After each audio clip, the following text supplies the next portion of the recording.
เอนะกังพุทธังอภิปูชยามาอิมินาสกาเลนะกังธัมมังอภิปูชยามาอิมินาสกาเลนะกังสังฆังอภิปูชยามาอะระหังสัมมาสัมพุทโธภะคะวาพุทธังภะคะวันตังอภิวาเทสวากขาโตภะคะวะตาธัมโมธัมมังนัมมัสสามิสุปฏิปันโนภะคะวะโตสาวกสังโฆสังฆังนามามัญญังพันเตติสาลาเนนะสหะปัญญาศีลานิยจามาตุติยัมปิมัญญังพันเตติสาลาเนนะสหะปัญญาศีลานิยจามาตาติยัมปิมัญญังพันเตติสาลาเนนะสหะปัญญาศีลานิยจามาโมตัสสะภะคะวะโตอะระหะโตสัมมาสัมพุทธัสสะนะโมตัสสะภะคะวะโตอะระหะโตสัมมาสัมพุทธัสสะนะโมตัสสะภะคะวะโตอะระหะโตสัมมาสัมพุทธัสสะนะโมตัสสะภะคะวะโตอะระหะโตสัมมาสัมพุทธัสสะนะโมตัสสะภะคะวะโตอะระหะโตสัมมาสัมพุทธัสสะนะโมตัสสะภะคะวะโตอะระหะโตสัมมาสัมพุทธัสสะธังสรณังกัจฉามิพุทธังสรณังกัจฉามิธัมมังสรณังกัจฉามิธัมมังสรณังกัจฉามิสังฆังสรณังกัจฉามิสังฆังสรณังกัจฉามิทุติยัมปิพุทธังสรณังกัจฉามิตุติยัมปิพุทธังสรณังกัจฉามิทุติยัมปิธัมมังสรณังกัจฉามิตุติยัมปิธัมมังสรณังกัจฉามิทุติยัมปิสังฆังสรณังกัจฉามิตุติยัมปิสังฆังสรณังกัจฉามิตติยัมปิพุทธังสรณังกัจฉามิตติยัมปิพุทธังสรณังกัจฉามิตติยัมปิธัมมังสรณังกัจฉามิตติยัมปิธัมมังสรณังกัจฉามิตติยัมปิสังฆังสรณังกัจฉามิตติยัมปิสังฆังสรณังกัจฉามิสรณะคัมมนังนิติตาอะมะพันเตอานาติปาตาเวรมณีสิกขาปะตังสมาธิยามิปานาติปาตาเวรมณีสิกขาปะทังสมาธิยามิอาทินนาตนาเวรมณีสิกขาปะตังสมาธิยามิอาทินนาตานาเวรมณีสิกขาปะทังสมาธิยามิอาเมสุมิจฉาจาราเวรมณี สิกขาปะทังสมาธิยามิ กาเมสุมิชฌาจาลาเวรมณีสิกขาปะทังสมาธิยามิ มุสาวาตาเวรมณีสิกขาปะทังสมาธิยามิ มุสาวาทาเวรมณีสิกขาปะทังสมาธิยามิ สุลาเมรยามัชฌะปมาทฐานาเวรมณีสิกขาปะทังสมาธิยามิ สุราเมรยามัจจปมาทฐานาเวรมณีสิกขาปะทังสมาธิยามิ อิมานิปัญจสิกขาปทานิสีเลนะสุขติงยันติสีเลนะโภคสัมปตาสีเลนะนิพุติงยันติตัสมาสีลังวิโสทานิ สาธุสาธุสาธุนิพพานังเยนะกะลังละมังเยนะกะสยังปันติโตกังโนมะกังอุเตจิตุงธัมมังธัมมมุตตมังปัจจังอะระตะนังกะโลมา ขอเจริญพรสถาเด้อวันนี้ออกตัวน้อย เชื่องดีครับเป็นเจ็บคอเจ้าจะได้ก็ขืนถ้าขืนได้นี่ขืนนั่นแหละนะโมตัสสะภะคะวะโตอะระหะโตสัมมา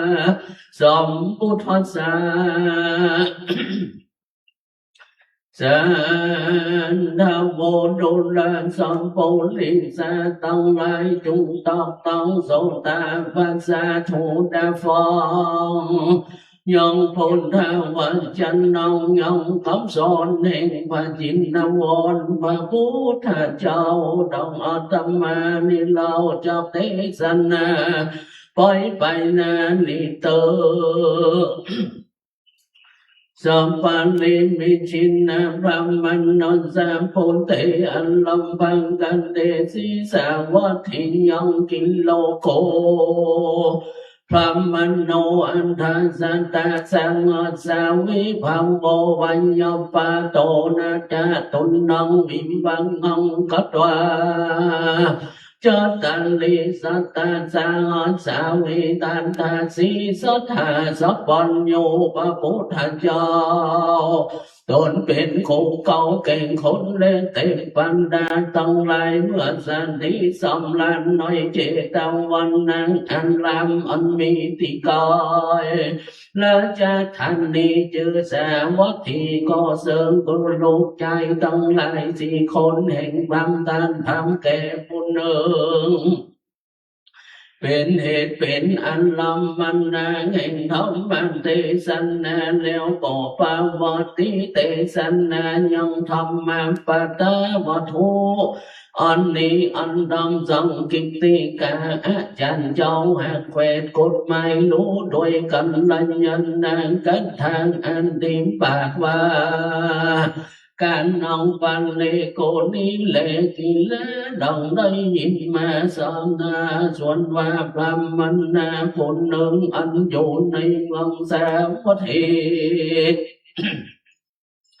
มีเขาของเป็ดเส้นการต้องยังวิงวางหามังกันลานำสาวมาสู่เบาเกลูกใจต้องสี่คนอันถึงวัยงาขึ้นใหญ่แล้วก็คือยังเบาของสี่เส้นเกลูกและคนและเส้นเละอันทาน้อยกันนอน ในเมื่อนั้นพรามณีผู้เป็นเมียแห่งท่านพรามก็ต้องกันละจุติเลวลูกใจท่านพรามต้องสี่คนมนดันนาจากกันว่าพิตาพ่อเรานี้พิเลศนมมันยังแนวพรามณีผู้อื่นดังอันส่วนอันว่าลูกผู้เกิดในท้องแห่งนางพรามณีผู้นั้นก็จากแม้เสียนยองกะปุนแห่งเราตั้งหลายจะเลหันดาควรเราตั้งหลายก็จากอุปัฏฐานเลี้ยงดูยังท่านพรามผู้เป็นปอเราเตเอกเตพุทธาลูกตันพามทั้งหลายสี่คนนอนก็เอาปัญหาเลี้ยงดูยังท่านพามโดยบ่อนทูตั้งหลายอันมีเข้ากินและควันนงเป็นตนอันมีอันดีอันงามและการตอมยังกอมทั้งหลายมีอันนวดฟ้อนกันติดมือเป็นตนก็อาอุปัฏฐาน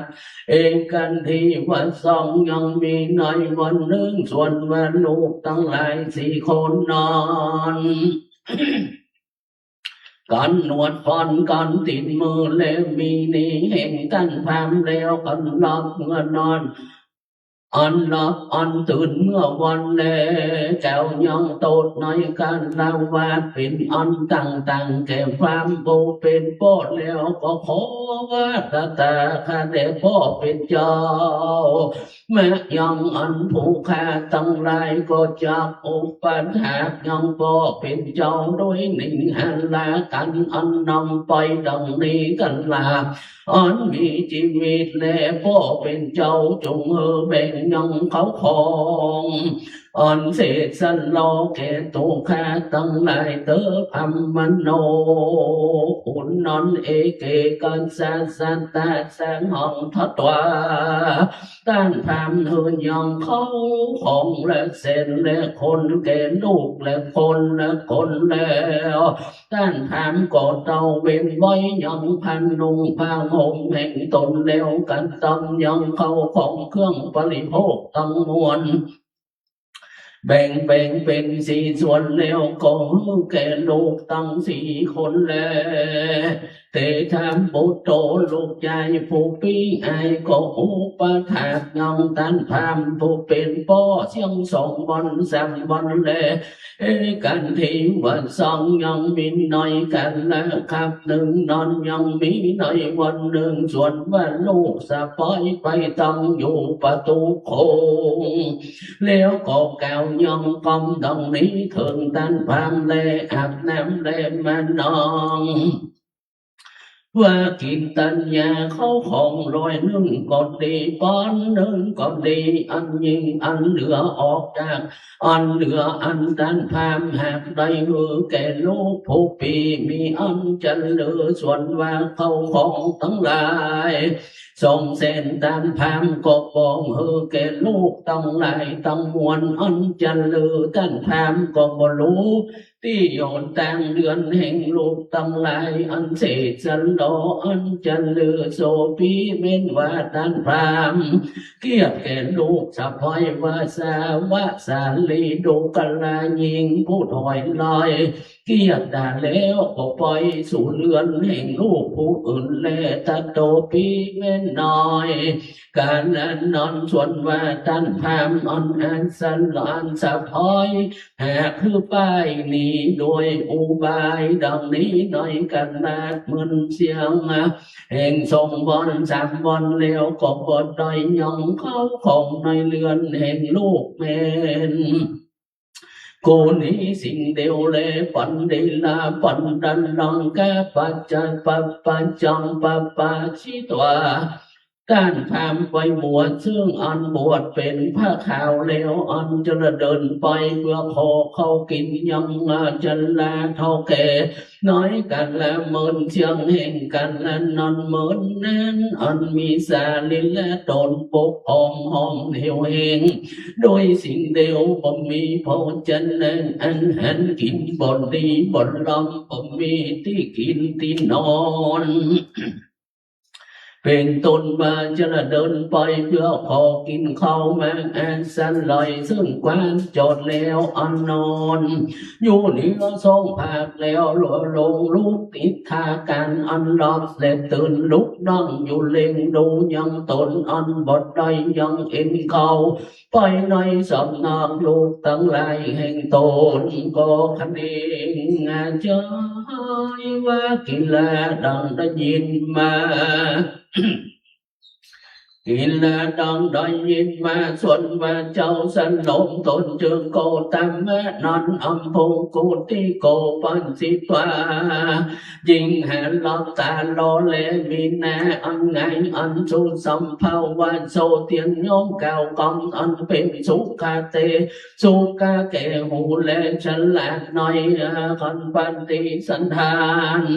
ยันจะดิลีกิเนอันกูเข้าไปสู่เจ้าสันลงตนเจอโกตแม่ออาจเปิดอาจจะเปิงได้ยังสติปฏิสันทานจันจาแล้วโสนิวาสันปันลูปันนองสัญญาเปตัวต้านพามนุงยังพันนุงสบายแล้วก็เอายังพาจันนาเขาจึงเอายังใบไม้เต้าแล้วก็เข้าไปสู่สำนักแห่งพระพุทธเจ้าและปุติมีชาจิตังกรรมอันนอนอันสังกังหันยันยันจันเจ้าแห่งเก่าว่าอันทางโคอันยาตันโนพรหมโนมังอาสาโลลูโคลูคาปาลุโนเยนะปังกัมวาเตโนปะสังกัมมีอันทาโคน้อยกันละนอนส่วนพามผู้หนึ่งอันมีเขาของเป็นแก่นเป็นสันและมีสันลีลาตนอันผังลายมีพันนุงผ้าห่มอันผังลายพระพุทธเจ้ามีหน่อยตีดอยดันพามก็เข้าไปหน่อยติดนั่นแหละสัทธาสัพพัญโยพระพุทธเจ้ากันตอมยองปฏิสันทานยันจากัโดยพรามผู้นั้นอันนั่งอยู่ในติหนึ่งแล้วก็แก้วกำอันนันว่าพรำมัน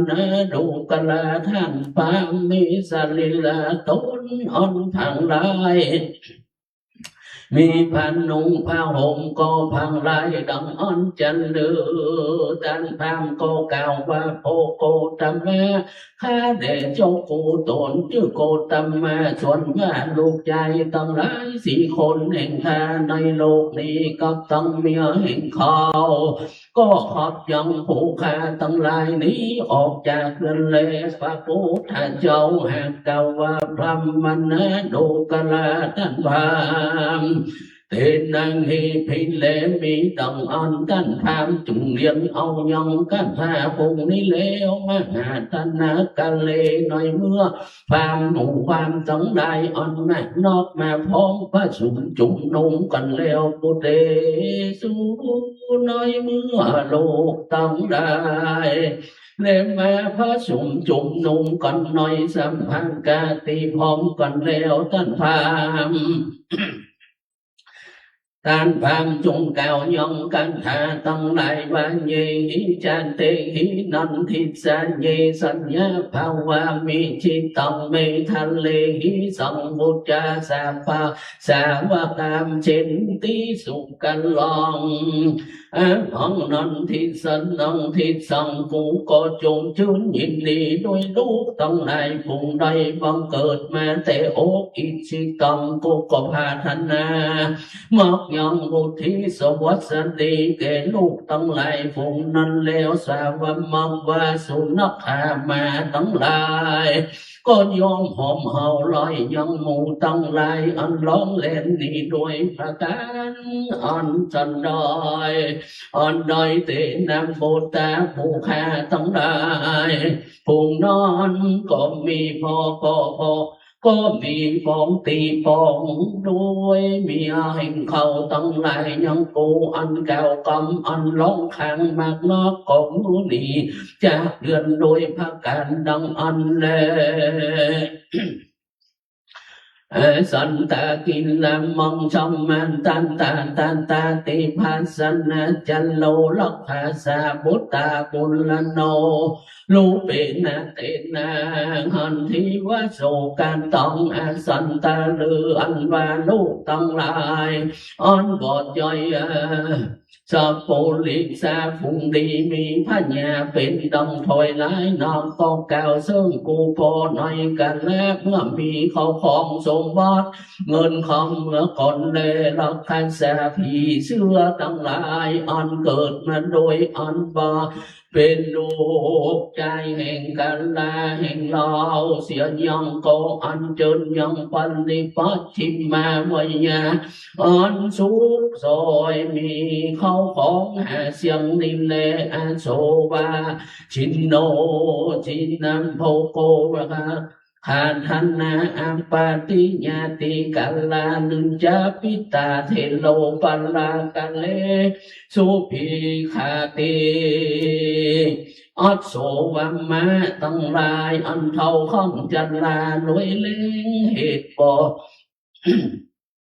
เหตุบ่ควรบนลำโพขีทันลงยังอันคนหาของน้ำปล่อยจากของกินโดยพาการสันดอยอ้างห้องกุนีอันเท่าแก่ข้อมชันลาอันปอแห่งลูกตั้งหลายอันเป็นการละก็กินเขาในเรือนแห่งคนตั้งหลายผู้อื่นก็โดยพาการดองแม้ตัวเท่าอ่อนต้านหากน้อมออกเสียจากแง่กินนั่นแหละตันโดวันนิกัมเมสิโยยินยาพุทธังอันนันสาวาจันดังโกนองนิวันเลติอันโทปีจันดังปิลากุปุลังโยอันว่าลูกต้องได้ฝุ่งใดก็บอกกับตามอำนาจแห่งตนกิลาดังได้ยินมาส่วนว่าในเขาของสิ่งเดียวแห่งกูก็พาเสดกว่าลูกต้องไล่ฝุ่งนั้นแลตันโดไม่เก่าก็แหมเสียยังหัวกาที่คิดอันโทวิปากกันเนืองไม่เก่าก็แหมยังมาที่คบอย่างมาคบตนแลอันทางการเลปุเลโหติกัมพิเลกัตธรรมเมปฏิตันดาตัสสะนุภาเวนะคันลิตวปฏิทิธาติตันโดไม่เต่าอันว่าไม่เต่าก็มีมากว่าซ้ำไปก่อนหน้าหน่อยเมื่อกลางคืนอันมืดนอนขี้แยอันซ้ำเท่าไปก่อนหน้าก็เป็นสุขแลส่วนว่าปูกันละอันตกในเปิดในตุ่มอันเลิกก็ได้ยังมีเพื่ออันใดโดยมาโดยภาวะแห่งไม่เต้าเลคันลิตัวบุกันลาปุนนอนปลาเต้าปล่อยน้อยเต้านาน้อยม้อยเต้านาเต้านอนก็จอบอยู่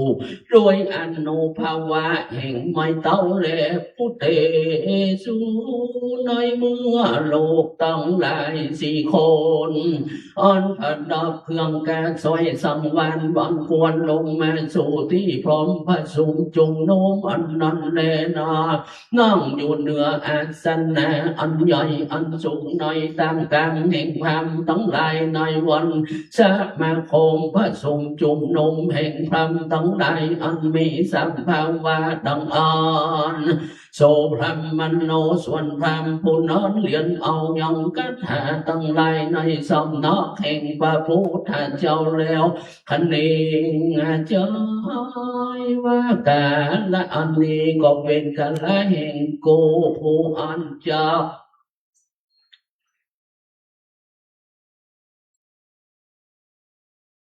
อันเจ้า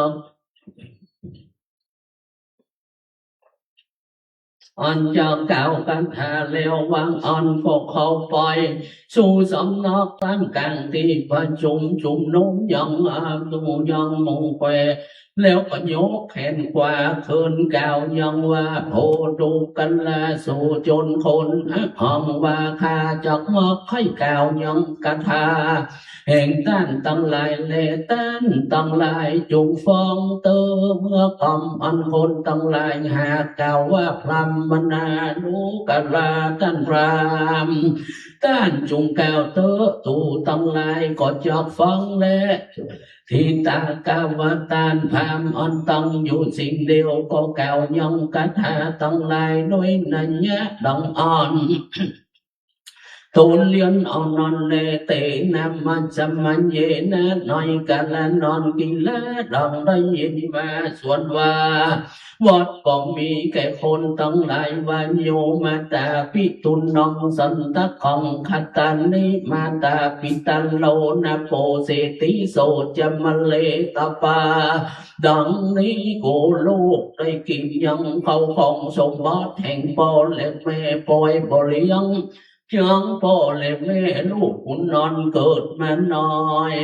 ที่ใดกับเพิ่งข้าเสียววางอ่อนตัดสมาเหตุดังอ่อนส่วนวันลูกตันพรามตั้งหลายฟุงนอนกุ้งขาบลงแทบตีนแห่งพ่อ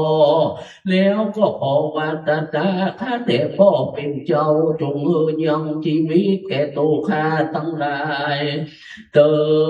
โสพีเมนว่ารำบนนอนกองเก่าโดยภาวะมีโหระทอย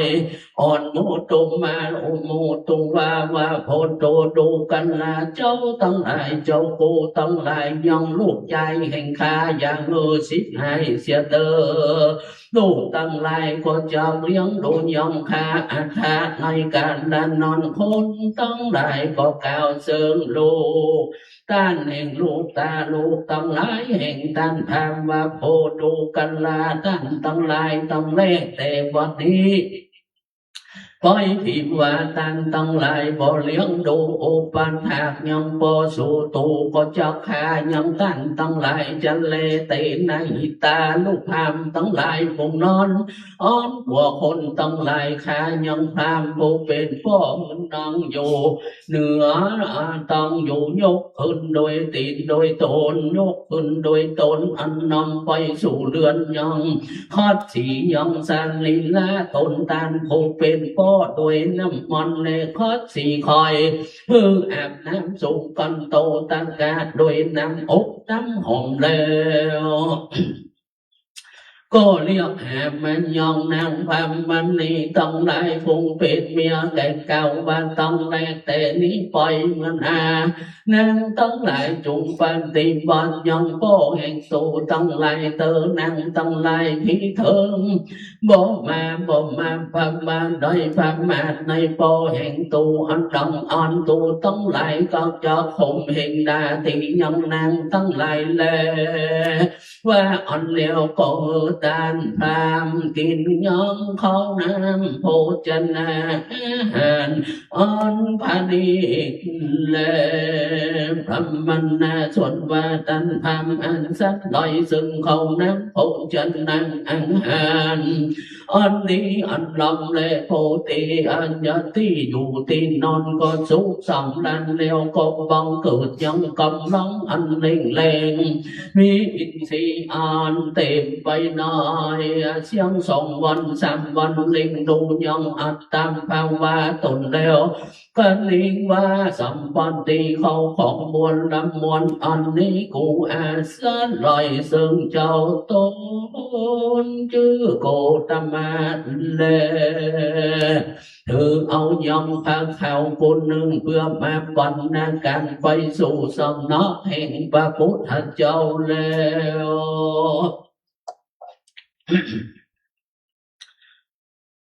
อยู่ปฏิสันกับโดยพระพุทธเจ้าแห่งกันต้องเลี้ยวอันนอนอยู่ที่นึ่งต้องไว้ยองพาข่าวคุณนอนแต่ปันตามมุนร่างแห่งพระพุทธเจ้าแล้วก็กล่าวว่าโพโกตมะคะเตเจ้าโกโตชื่อโกตมะมันยองส่วนว่าผู้ข้าทั้งหลายพิว่าพรรมทั้งหลายยอมเจ้าแหวงหานยองเขาของคุณแห่งอาจารย์และภาวะเจ้าปูตนชื่อโกตมะอันเป็นอาจารย์แห่งผู้ข้าทั้งหลายจงลอบเอายองจาริยจันนาทันนะปูจาอาจารย์เตอวังกังวาตอนสัมมันนากามปปัญญากามปา ชี้นะเหตุตัวพระพุทธเจ้าก่อนลอกเอายองพาข่าวกุนนอนอ่อนอินตูพรำแก่พรำมัน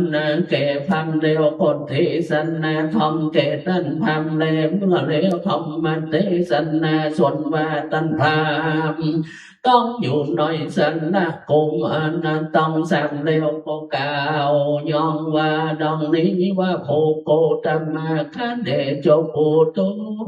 นชื่อโกตมาส่วนว่าเขาต้องลายอ่อนเตียงมานัดอ่อนเตียงสี่สำรับอ่อนลูกต้องลายสี่คนโกหาคือแก่ข้า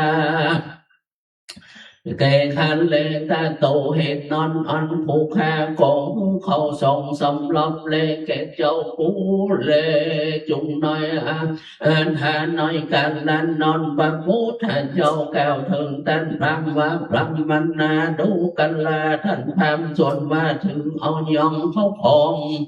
เป็นการนอนก็เป็นอันดีอันงามมะยองปัญนาปังว่าปัตตันทางกันตาก็จะได้สุติอันควรสิ่งเดียวแล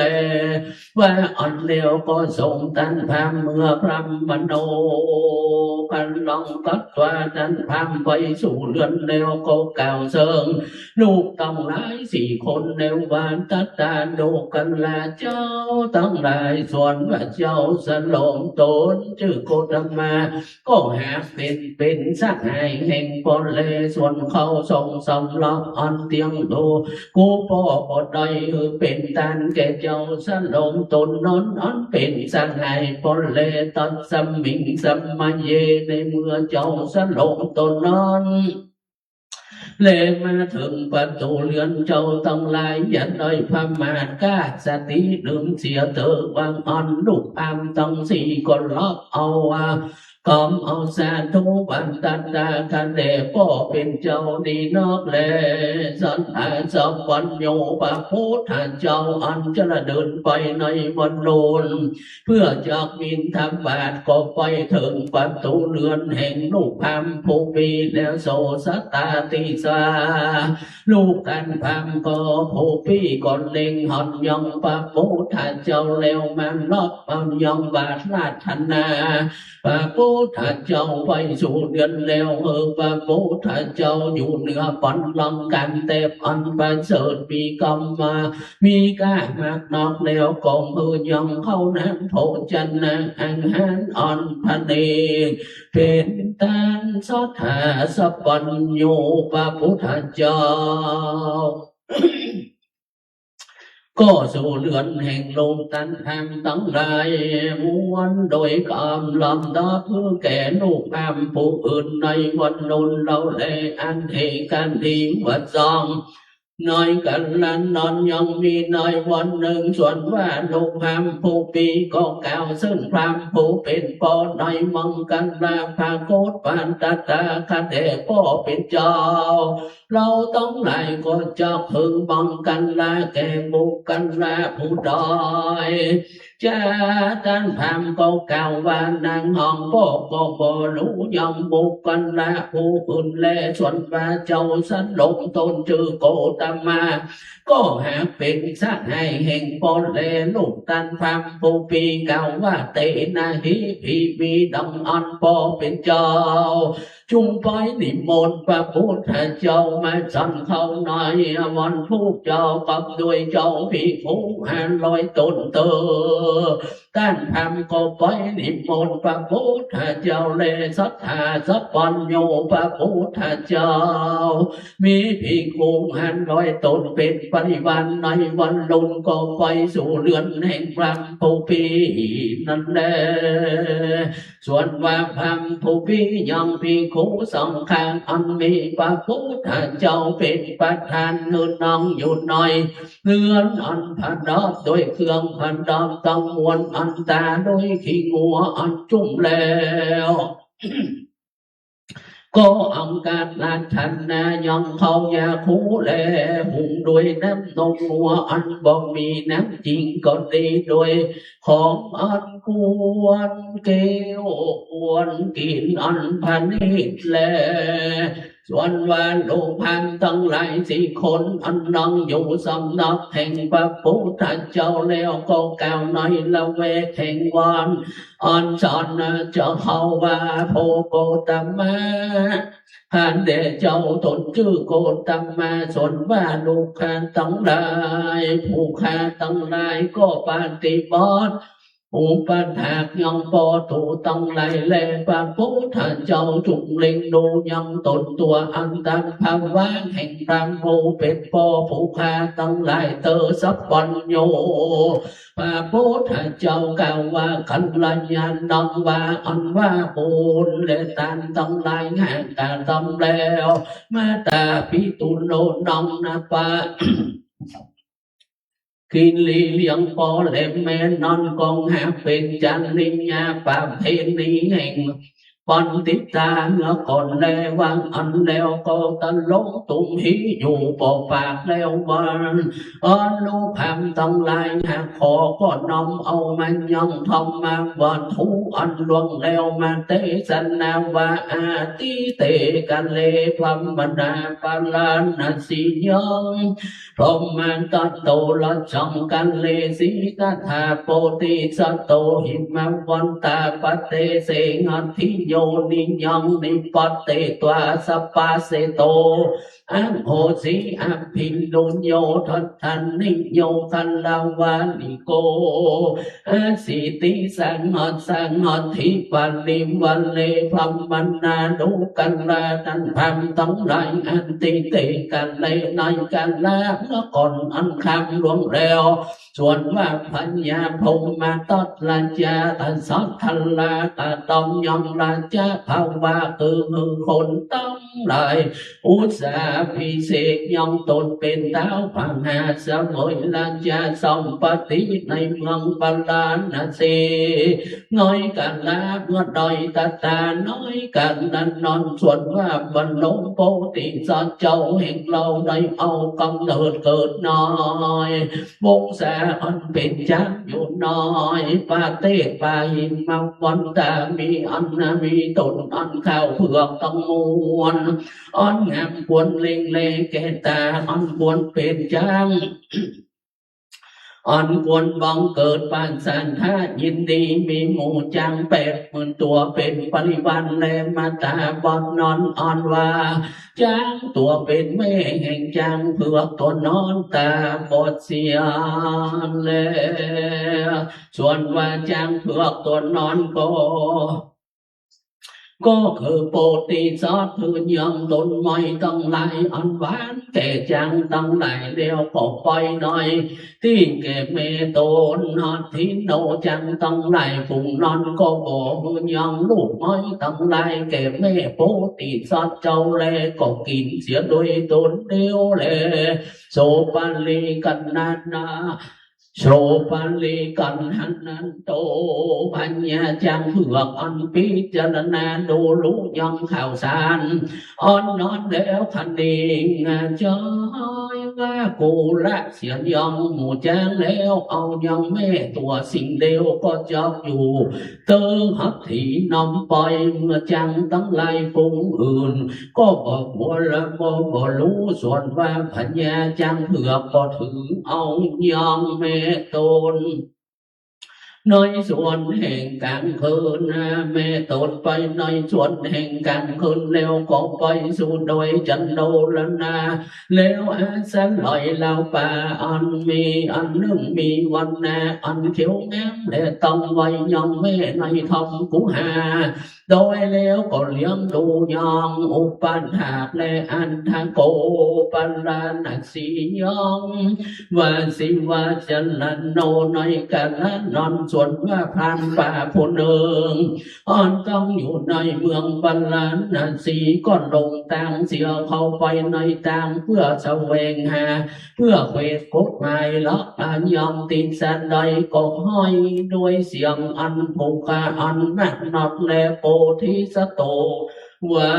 สัตตังสุตวาปัลลาบันลงโพธิสัตว์ได้ยินยังเสียงห้อยแห่งพรานป่าผู้นั้นแล้ว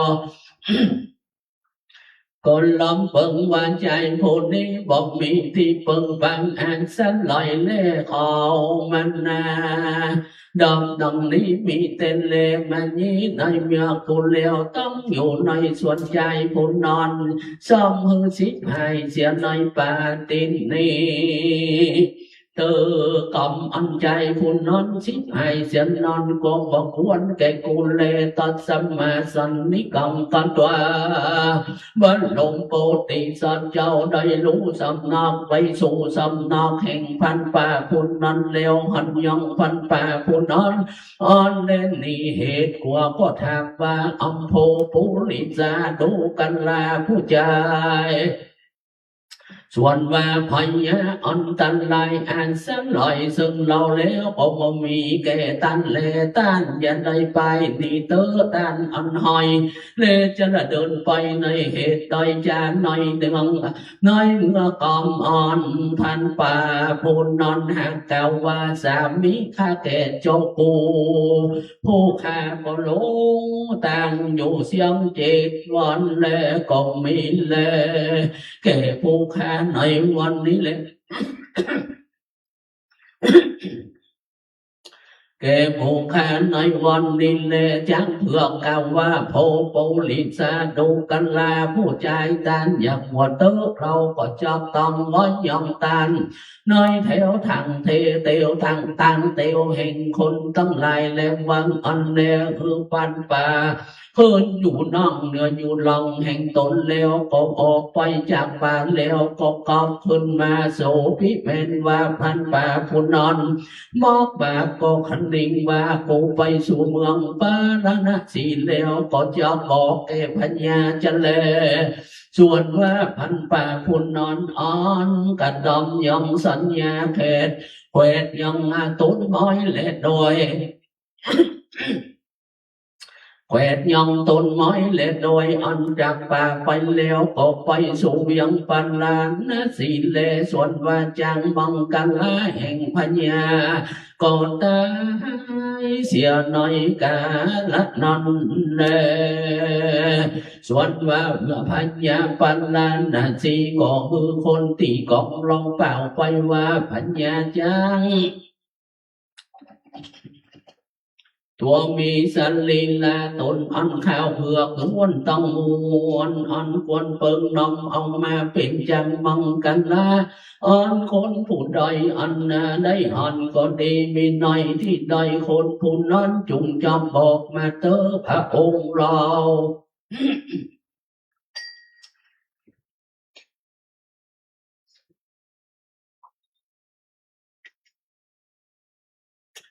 จุงบอกมาเธอพระองค์เราก็จะคือเขาของมากนอกจะเลแก่คนต้องไล่ผู้นั้นจะเลโสระจา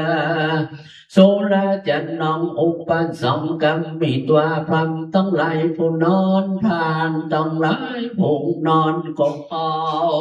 ปล่อยสู่พัญญาแล้วก็ฟังปุ่มฝ่ายว่าเทวาคเดพัญญามังหาลาเจ้าส่วนว่าพัญญาจางตัวมีสันลีลาอันข่าวเผือกอันล้วนทวนตำมวนกวนเปิงเป็นจางมองกันลานอนอาสันลอยได้ข้าก็ได้หอนเดียวถูกข้าก็จอกสำแดงนมผลตังไปสู่มหาลาจารย์เจ้าร้อยไปยองมาฮัทธาจะรับปมหมดจังกับโดยผู้ขันเลี้ยวจุงนอมมันเอายองพระยาจางเผือกตัวนอนมาถึงราชาพัญญาปันลานสีลอบเอาว่าสาธุดีแล้วก็เข้าไปยองปมหมดจังแล้วก็พ่อหมอจางกับพันป่าผู้นอนปามีปันดิบันมากนอกเดียวโสตินาสันทีกันตัวถ้าจะลอบเอาพ่อหมอจางไปกับด้วยพันป่าผู้นอนเร็วก็หันยองปาลาโบติสอนอ่อนเข้าไปสู่สละแล้วถือเอายองดอกบัวเล่นน้ำโมโหถือเอายองอังหันเลโบติสอนเจ้า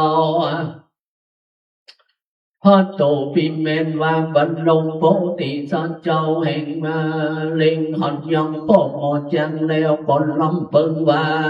พยาอันนี้ก็บอกเกิดมีแต่อันอื่นพยาอันนี้หากเพิ่งมีแก่ตูแก่กูแลแต่สำนักแห่งงานใจผู้แบบนั้นแลก็จะมีจันแลอันหักโผอันปันนาตำวังว่ากูสิ่งเดียวประกอบโดยกำลังอันนับก็จะอาจเพิ่งเพื่อกระตอมยองจางตั้งหลายยิ่งกว่าและปันตนคุณสินว่ากูโกรธเกลียดแล้วก็จังอาจเกิดยังกัดจอมยังจังมาอันตองก็ต้องบ้านเมืองก็ต้องเสนาอำมาตย์มินนาสิมให้กดได้เลกูพิเลกูก่อกูเกลียดสิ่งเดียวก็จะสำแดงก็แตกเสียจันเลตัดสมาเหตุดังอ่อนส่วนว่ากูนี้เป็นว่าอันคนตั้งหลายหากปอกหากเต็มด้วยหอกได้ขอตอนตนไม่ตั้งหลายในวันนี้ก็บอกเกียรติเลบรรลุโพธิสัตว์เจ้าอันที่ท่านตั้งใจไว้มันแล้วก็น้อมไปยังศีรษะทั่วแล้วก็อันก็วันไหวก็ตั้งอยู่แล้วอัตถาจันลิโยส่วนผมหมดจางก็ไปสู่สะพอรอปวดแล้วก็ยังหันยังพอลีมวนโดยรักขันนาแห่งพัญญาจังเผือกแล้วกล่าวว่าเอหิพุทธเตดูกันลาลูกเจ้าตั้งหลายจุงมาถือเอายังงวงอันขาวงามดังปวงเงินบริสุทธิ์ดุจดังปวงเงินแล้วก็ไปถึงยังเวียงปันนานะสีในใน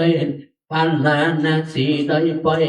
ทวน7 วันแล้วปุตเตในเมื่อลูกตนเล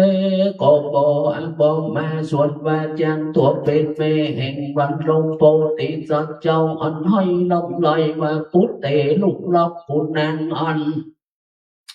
พามหากมาตาพามได้เสนาอัมมาตั้งละย่อยตั้งลายหากนำไปก็จะมีจันเลส่วนว่าเราป่าอันนี้ก็จะบุตรที่เป็นอันสงดโดยอันอยู่ภายภาอันอยู่ภาคภายแห่งเจ้าตั้งหลายลูกลักในกาลวัดนี้จักว่าอันจักกล่าวกันว่าตัดสัมมานาการกัดสีวิปัปปะเสนาวิลุนานลอนสันลาหิอิติ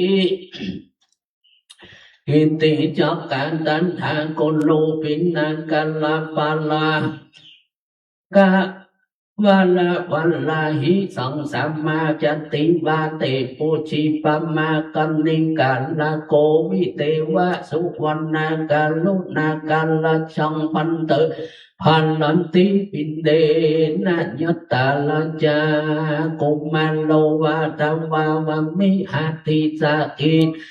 สัมภิโก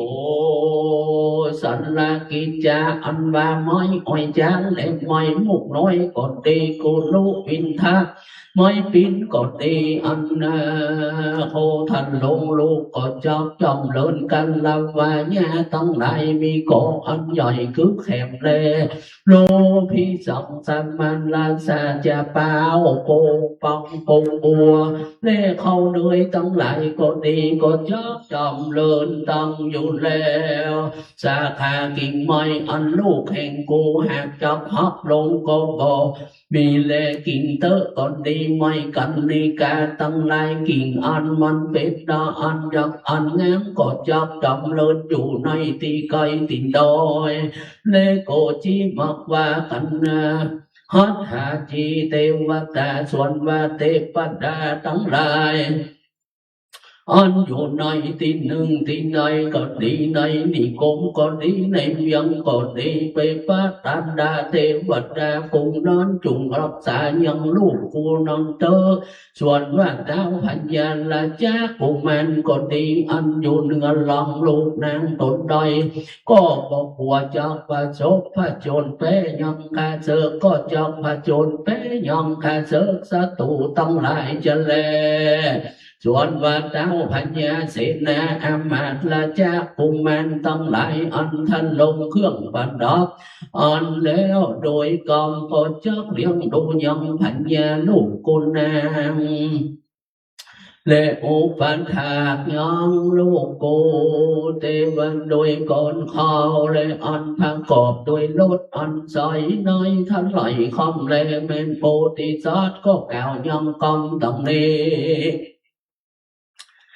โดยอันดันลอยอันพอดภาคปัญญาจังตนเป็นลูกนั้นเลงอัฏฐาจันลิโยจะพิเป็นว่าพ่อหมอจังกอบขึ้นมันหน่อยหลับแวคนต่างก็น้อยปล่อยหือข่าวสารแก่ปัญญาเลราชาปัญญาก็หือคนปันดอกยอง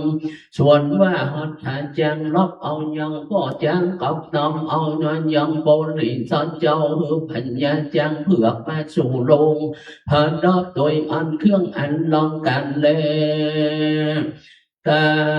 ด้วยกันถ้าชวนของหอมเกินระเวกระวังโดยพระกองอันพระดอกจินตันลางามเร็วของมือไฟถวายบังคม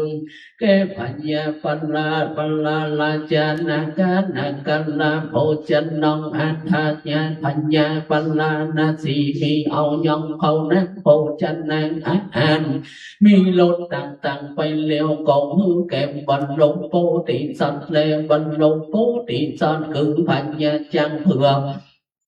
ขันนิงว่ากูเว้นแล้วยอง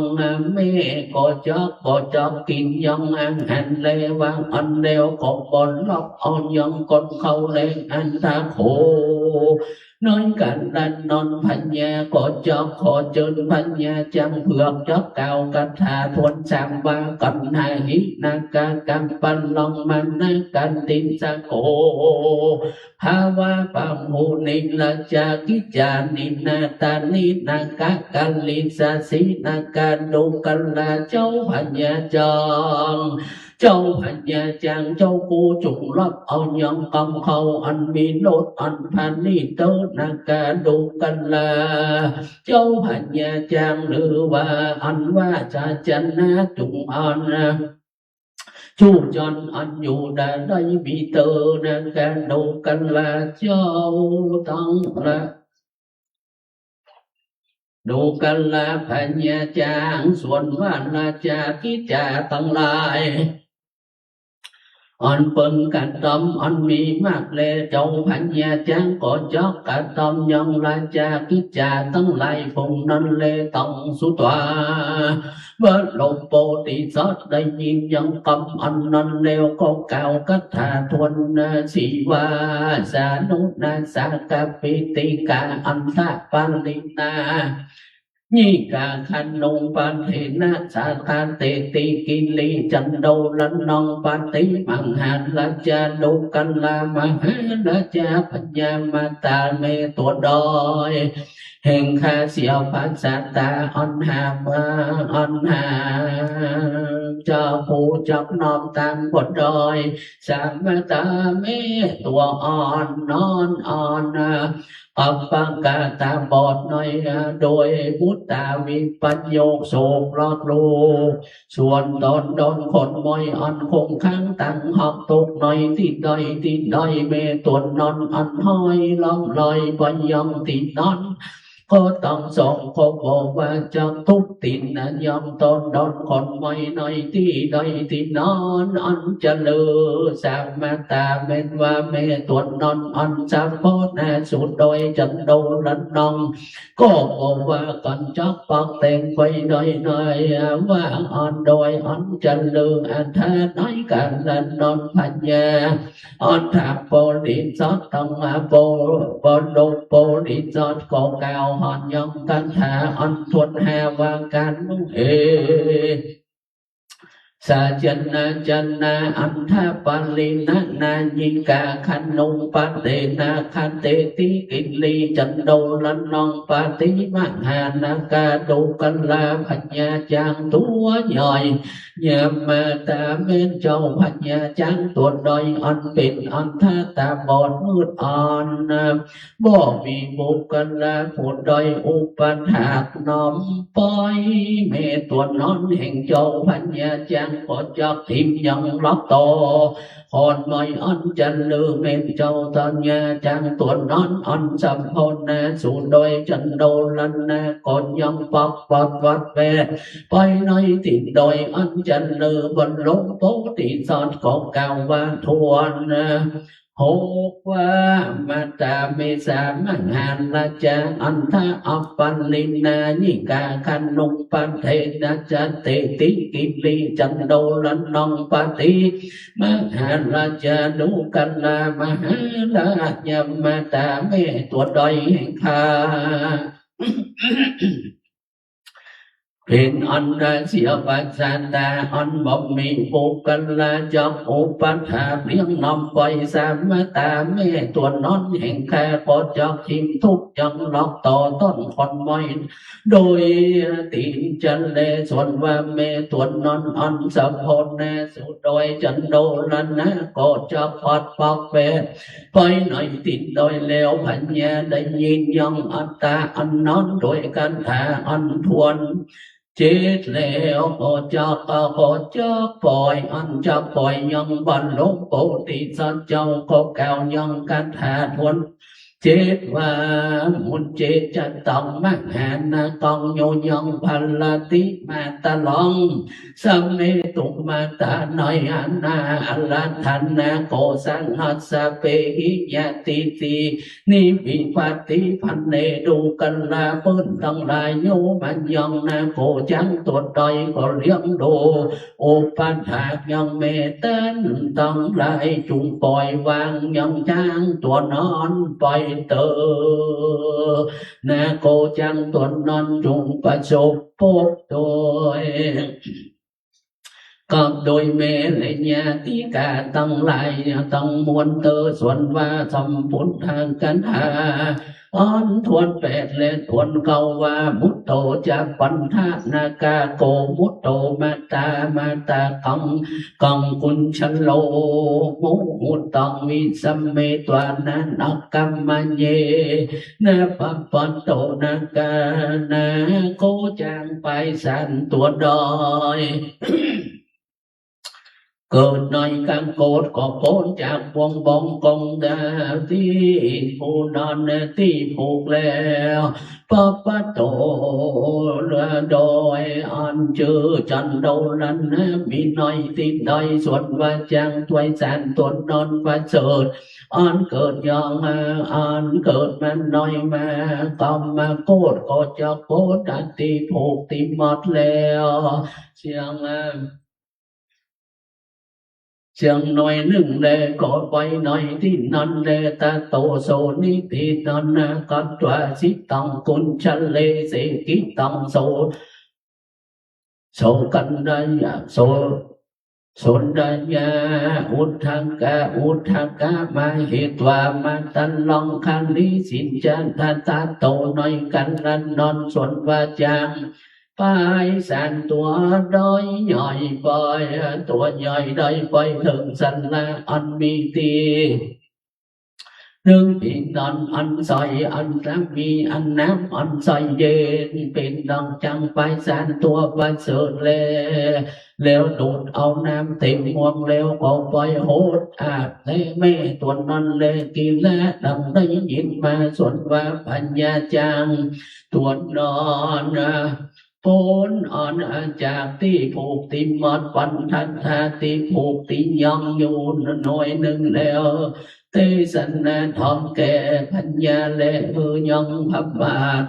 của pháp bạc bộ bồn son và mà hàn là cha on pháp bạc ca chạc sa tí tôn vô nói là cha thom xích phá can trùng mi đệ tử tế dân văn nhô sa nê sa tí ca nói mưa lễ thầm mà tế dân bà ta có mi đôi phá can đòn cao mà đi lệ đến đi thì tông kỳ nhé có bóng cùng sông lê sơn đến Antamayang sadhu karang galo ma se sadhu sadhu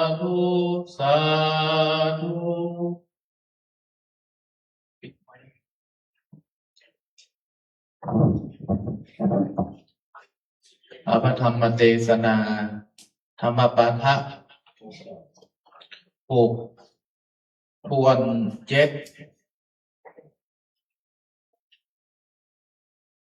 ก็ได้เทศนาจบลงไปโดยพระบริการเป็นจมินจิรธรรมโมเจ้าวาดวัดดอยแก้วได้เทศนาจบลงไปญาติโยมวันนี้มีแม่ครูอำนวยกันทิยะพร้อมโดยลูกหลานได้เป็นเจ้าภาพสังฆทานทายทานวันนี้ญาติโยมท่านทั้งหลายที่จะเข้าประเคนก็มาข้างหน้าได้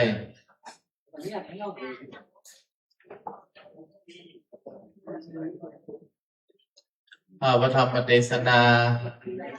เดี๋ยวหลวงพ่อเบญจมินจะได้สรุปคณะสัทธาฟังวัดจ้างนั่นแหละเป็นอย่างใดมันโดนยับอย่างใดมันเป็นอย่างใดมีความกตัญญูอย่างใดได้เล่าโดยสังเขปสัทธาฟังเวลามีเปลือกเป็นอย่าง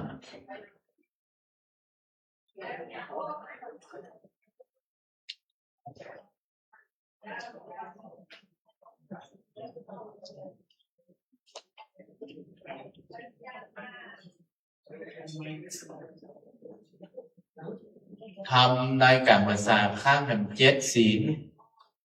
ทำในที่วันออกภาษาก็เป็น8เหลือ7 ศีล8 ศีลมาได้ก็จะจบแล้ว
ขอ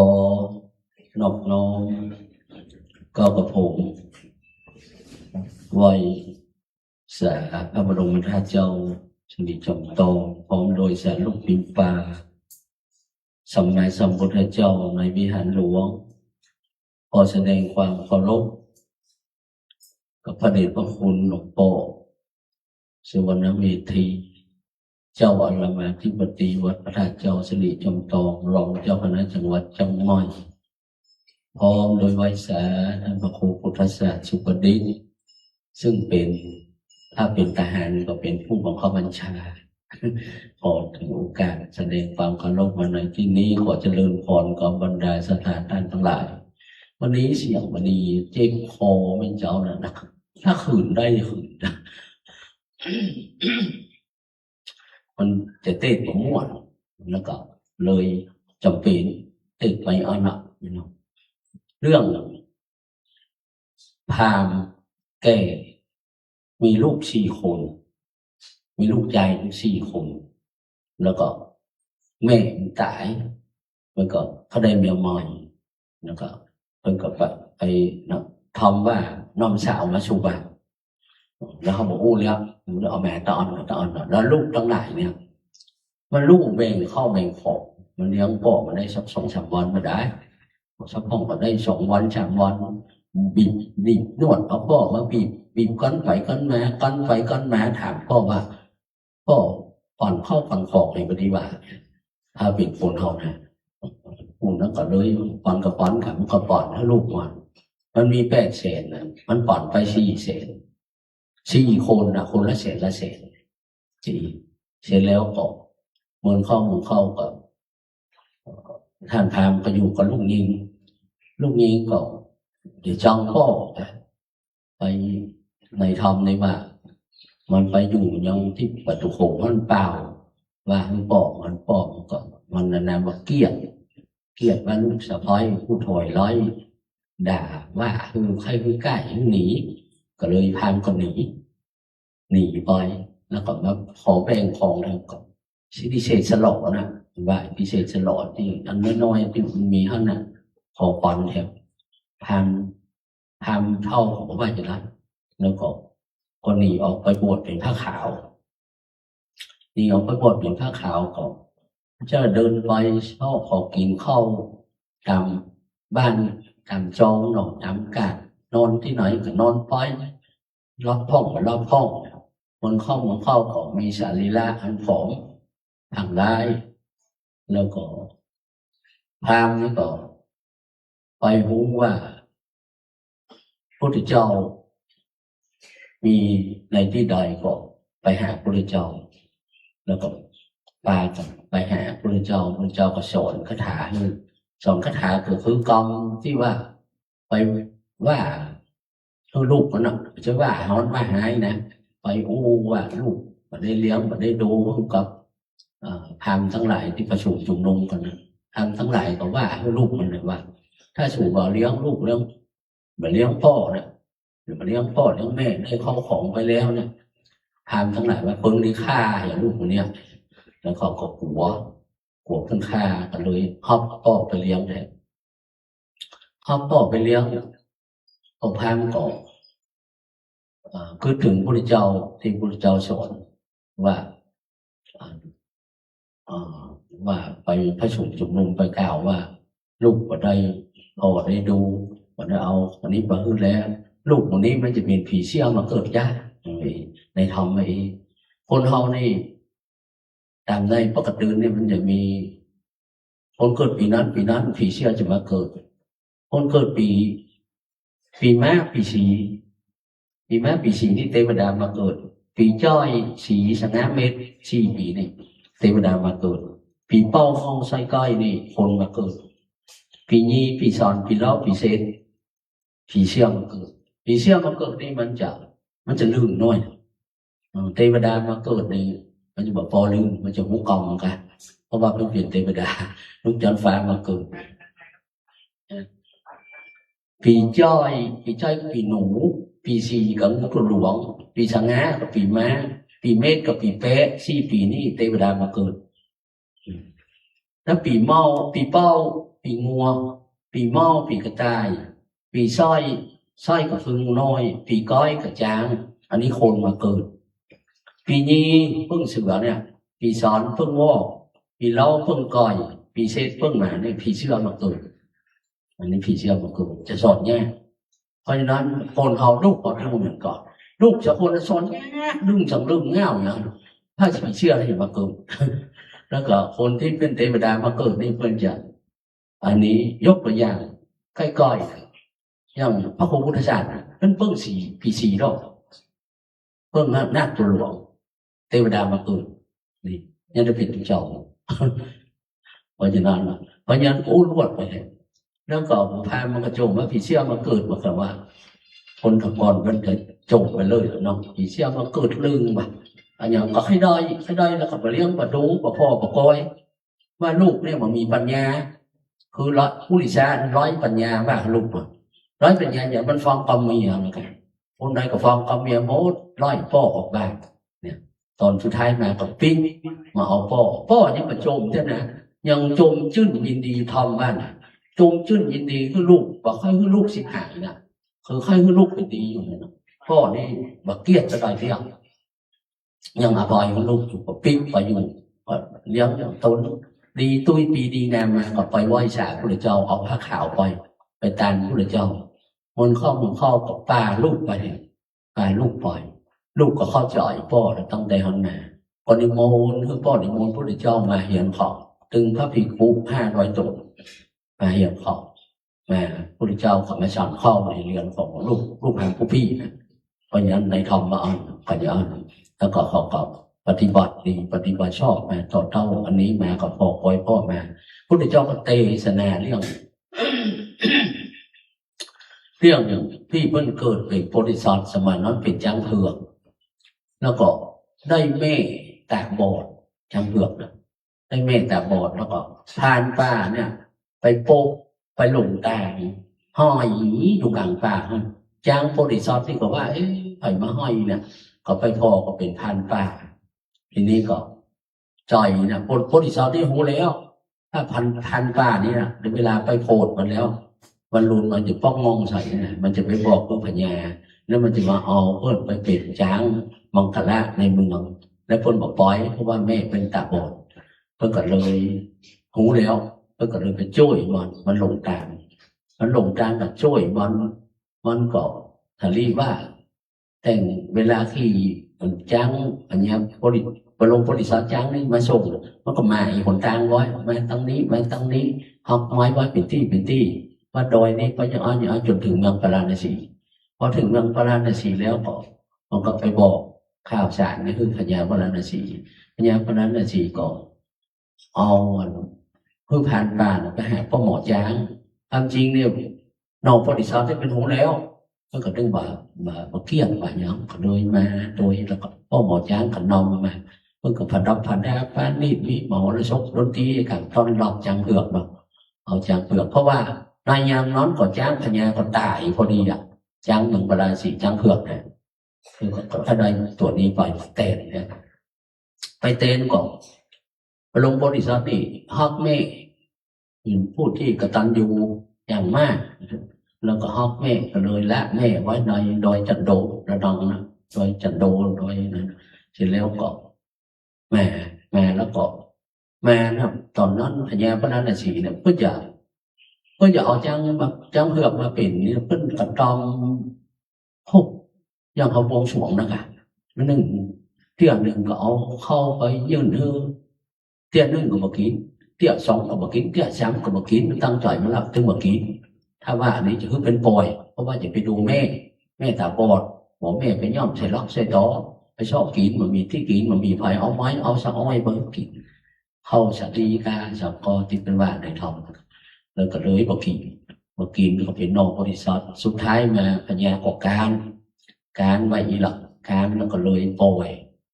อยทน7ทน8ทน9ก็ปล่อยอย่างโพธิสัตว์ก็พึ่งปนกับพญาปาราณสีนี่ว่ากล้าเสียจัดสติคือมีสติอยู่ที่ได้ปล่อยคนปล่อยเพราะฉะนั้นทำบทนี้มันก็มาจบลงที่ที่ว่าปล่อยช้างคือทิ้งไปหาแม่นอนเพราะฉะนั้นอาตมาจะเล่ามาอย่างละเอียดเนาะจบ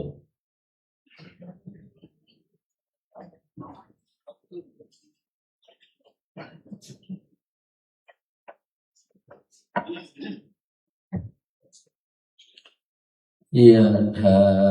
วะริวะหาปุราปะริปุรินติสากะลังเอวะเมวะอิโตทินังเปตานัง อุปกปติอิชิตังวาทิตังทุหังทิปเมวัสมินจันตุสเพปุเรนตุสังกปาจันโทปนันตโสยถามณีโชติละโสยถาภาธนาอิตังโนติคากาลวันนี้เดือน11เป็นมาจับจอดรอดตึงถึงเจ้าสมณะสัทธาและมูลสัทธาท่านทั้งหลายตั้งสองกันนะ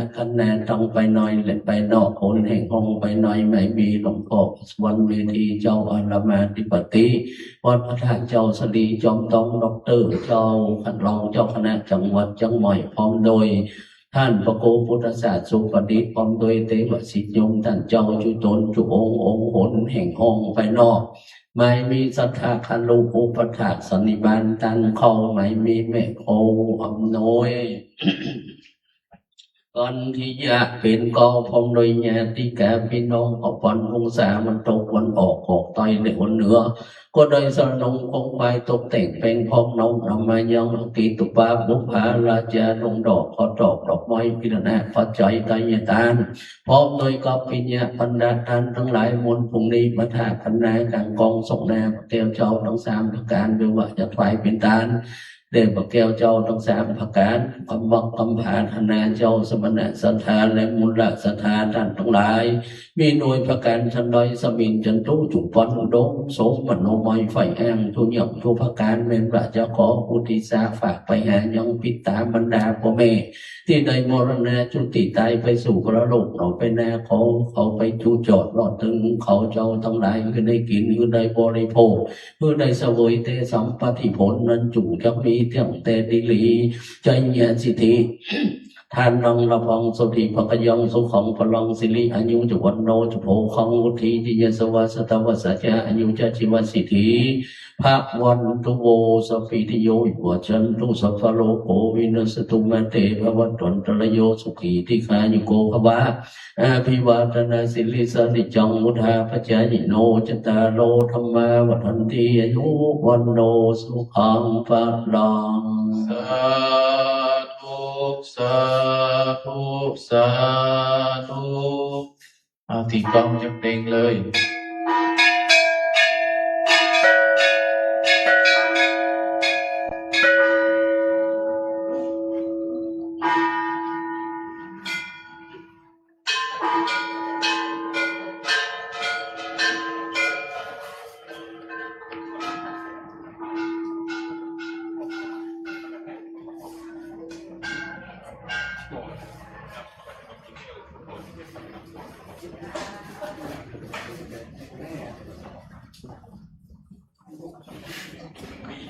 พระธรรมเทศนาผูกที่จบไปเทศนาโดยหลวงพ่อเบญจมิน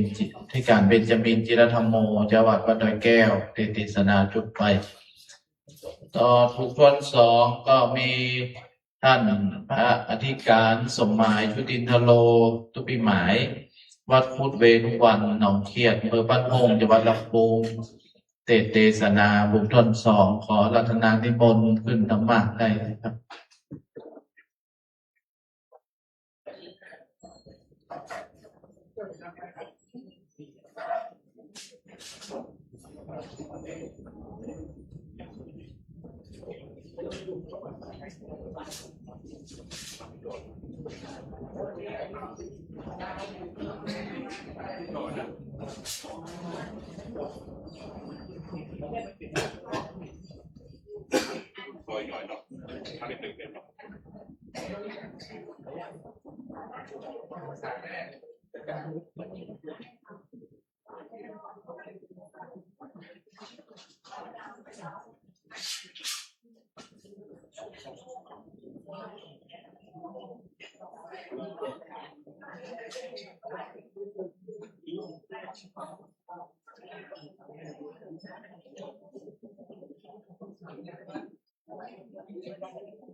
Thank you.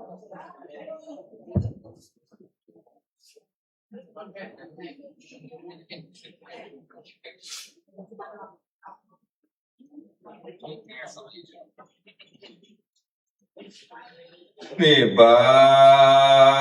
นังเยนะกะลังลัมมังเยนะกะสยังปฏิโตจังโนมะกังมุติสิตุงธัมมังธัมมะมุตตะมังปัจจังอลาภนังกะโลมา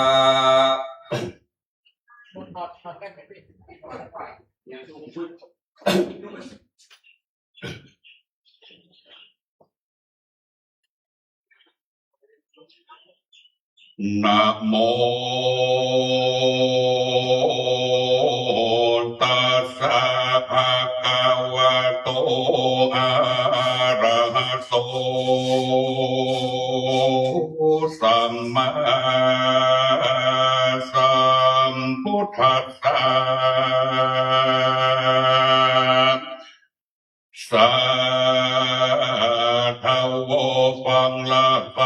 าสาธุจานาสัมปุริสาทั้งหลายจุงมาฟังยังธรรมาปะทาผู้ควรสีดังจากใดเทศนา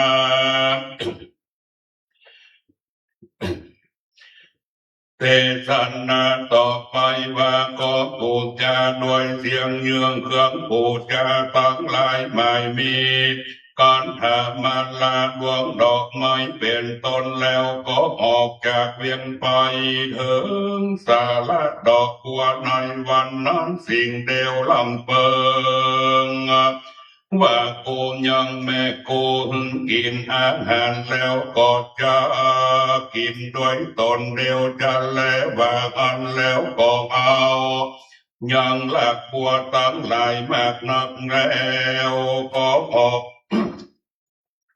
ปล่อยดูดเอายังน้ำเต็มงวงแล้วสะพอนามาสู่ที่แม่ก็มีแลพระรามาโพธิสัตว์เจ้า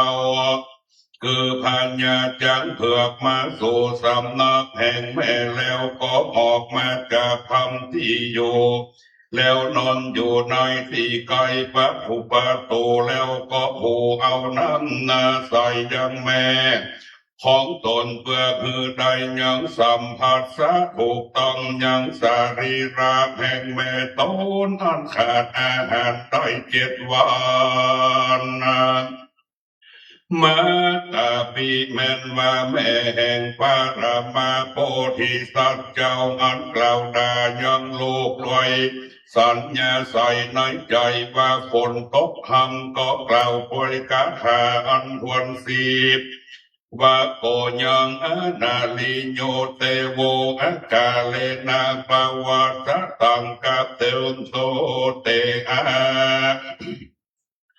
ตาลาโจพุตโตโยไมหังปาริจาริโกอายังเตโว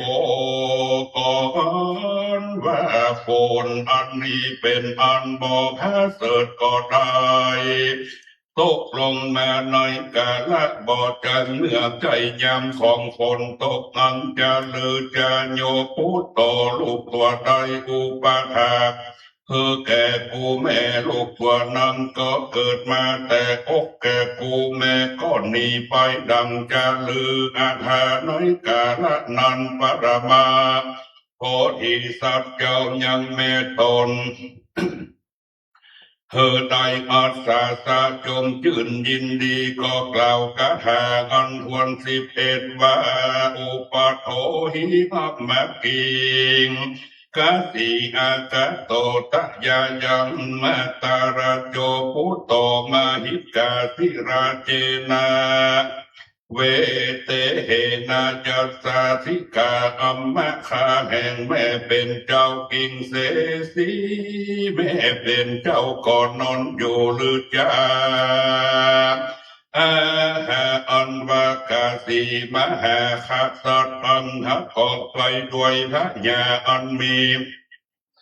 ปาลิวานแม่นถึงเอาไว้เพื่อเป็นพญาจากมังกาลาอันปล่อยแล้วทวน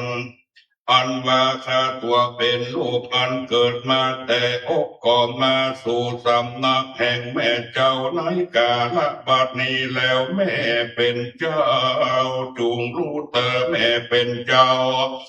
จงกินยังอาหารเตอส่วนว่านังจังตัวนั้นอันจับกาตังอนุโมทนายินดีแก่พระญาก็กล่าวยัง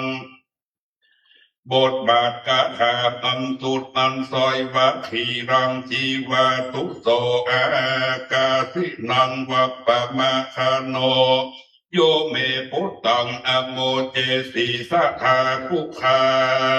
ปัจจายิกังโยราจามหากาสัจจา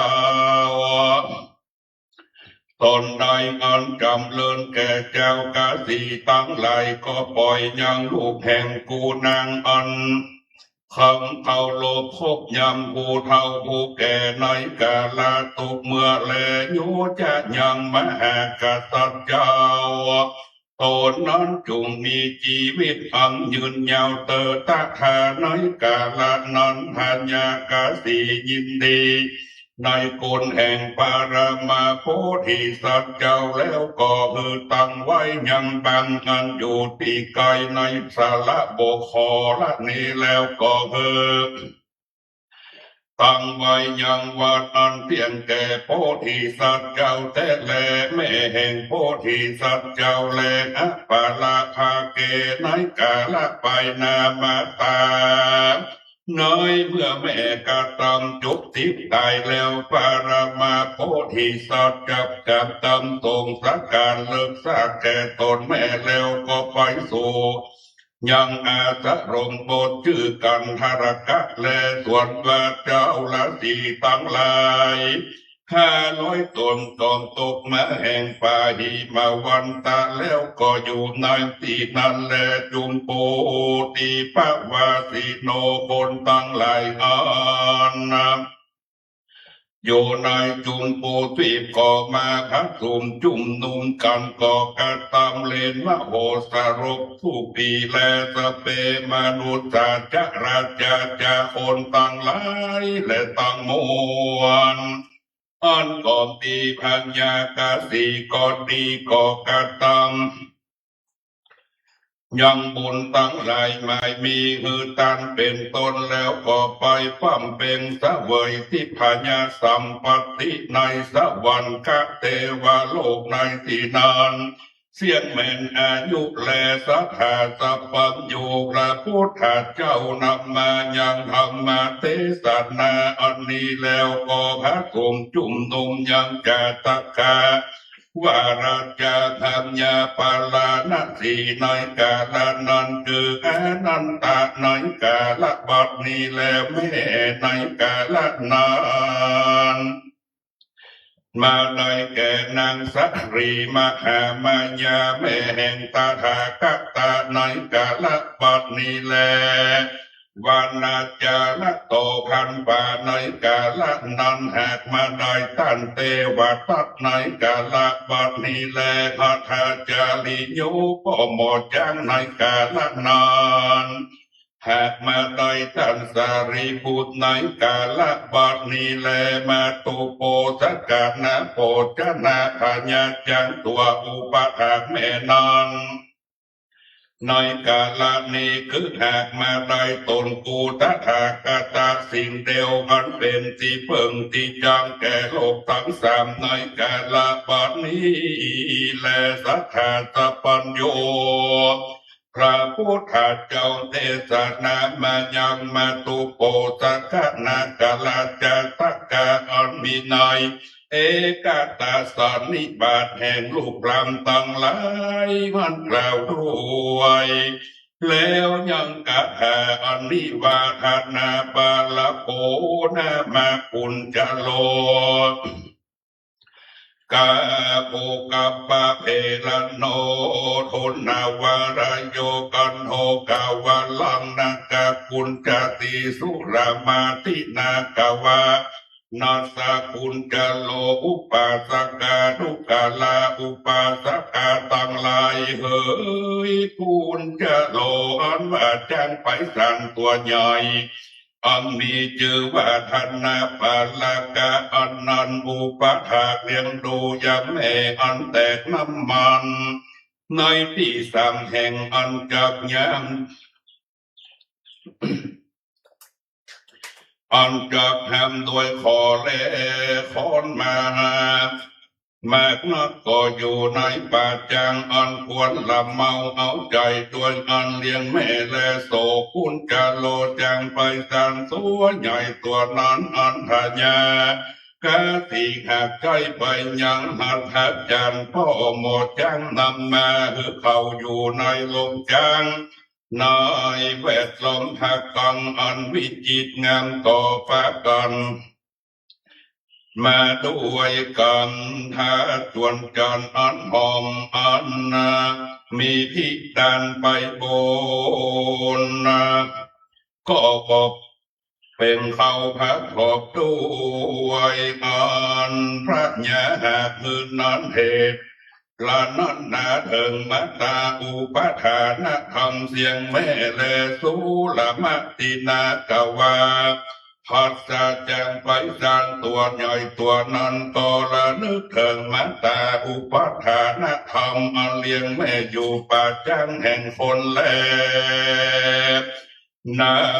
โลกอันว่าคนตั้งหลายอันมีผายุบจันนาหิตะสุขะในเมืองฟ้าเมืองฝนเป็นอันยินดีด้วยมัตตาปิตูอุปทานธรรมอันเลี้ยงพ่อแม่และสัทธาตปัญญูพระพุทธเจ้านำมายังปุพาจาริยกรรมอันอุปถากแม่แห่งตนนั้นแล้วก็เทศนาสิ่งเดียวเตพระมนาอันว่าพรามตั้งหลายฝูงนานแม่นตั้งวันหือเป็นไปยังแถวโดยน้ำตาแล้วมีหาหายใจปันอ่อนมุตูตั้งไว้ยังโสตาภาสาหูดาฟังก็มีแลอาทาน้อยกาละยามนั้นพระพุทธเจ้ารู้ยังอันเป็นสัพพายะแห่งพรามตั้งหลายฝูงนั้นแม่นแล้วก็สำแดงยังสัจจะตั้งหลายหกประการแล้วก็เทศนาธรรมและเทศนาวัสเนสัทธิพุทเทเจจาสุนิสาหิจาพระมโนโสตาปฏิทะเลปฏิทาหิส่วนตัวพระก็ตั้งอยู่ในโสตาปฏิภาละกับด้วยลูกใจตั้งหลายในที่แล้วแห่งธรรมเทศนาลวดแล้วแลปาริจิตนาพรำวัดทุกสามนาคาสาวสามก็บังคมสมเด็จสเด็จแล้วเป็นห้องนี้ก่อนแลอีมังธรรมเทศนาสัทธาเจตาวันเนวิหารันโตลัจจปัสเสนาธิโกสัลลังอาลาภากาเทสีเอกังสิมัญญาสามัญญังภะกวาสัมมาเยลัจจตันตุลัสสะทินัสสะอะโคทานังตาโทลิเยนะสุปัญญัญจเนนะพุญจติสัทธาสัพพัญโยพระพุทธเจ้าตนเป็นผู้สอนยังคนและเทวดาตั้งหลายอยู่ตำลานน้อยเจตวันนาอารามก็พาโลกซึ่งพัญญาปเสนาธิโกสารราชเป็นเหตุแล้วเอาเป็นอารัมมานะแห่งธรรมเทศนาก็ปวัติเทศนายังธรรมปาฐะอันนี้อันธรรมสังคีติกาจันหักแวดกฎหมายด้วยกัลยาณกถาอธิบาทว่ามิถิยานิแลเอกาสมิงสมาเยกีละดังจากได้ยินมาในวันหนึ่งนันนาปัญญาปเสนาธิโกสารราชเวยเข้าง่ายแล้วก็ไป สู่สำนักพระพุทธเจ้าแล้วก็กลับพื้นยังตนไปมาในที่ในแลนิทายาอภิภูยามโนปิปัญญาพระเสนาธิโกสารราชอันว่างเงาใครหลับใครนอนหาขอบงามเข้าจิตเข้าใจอันบอกอาจเพื่อจับตังยังตัวตนอยู่ได้ซื่อก็แม่นั่งอยู่ในที่หนึ่งแลอาถาในกาลาเมื่อพญาลำบากแคลนนั่งเซิงอยู่ในที่นั้นพระพุทธเจ้าก็ถามเซิงพญาว่ามหาราชาดูกาลามหาราชาเป็นเจ้าส่วนพัญญามีอันลำบากสิ่งเดียวก็มีอันจะลือพัญญาพระเสนาธิโกสารราชก็กล่าววางอาแม่พันเตคาแด่พระพุทธเจ้าส่วนอันว่าทุกอันมากนักก็มีแก่ข้าตั้งแลกแต่อันกินข้าวนักแล้วสัทธาสัพพัญโยพระพุทธเจ้าเก่าซึ่งพัญญาวาดูการามหาราชอาทิปาหูโพจโนอันละกินยังเข้านามโภชนาอาหารยิ่งนากินพามานขี่ยาอ่อนกินนั่นก็เป็นทุกข์ลำบากแล้วว่าอ่อนด้วยมาตรการท้าลาอันเป็นบาลีจุลนิยาบทของกรรมคาถาวามิถิยาภาโหติมหาคโสจานิทายะตาสัมภวีวัดตามสามยีมหาราชโนจาทีวาวา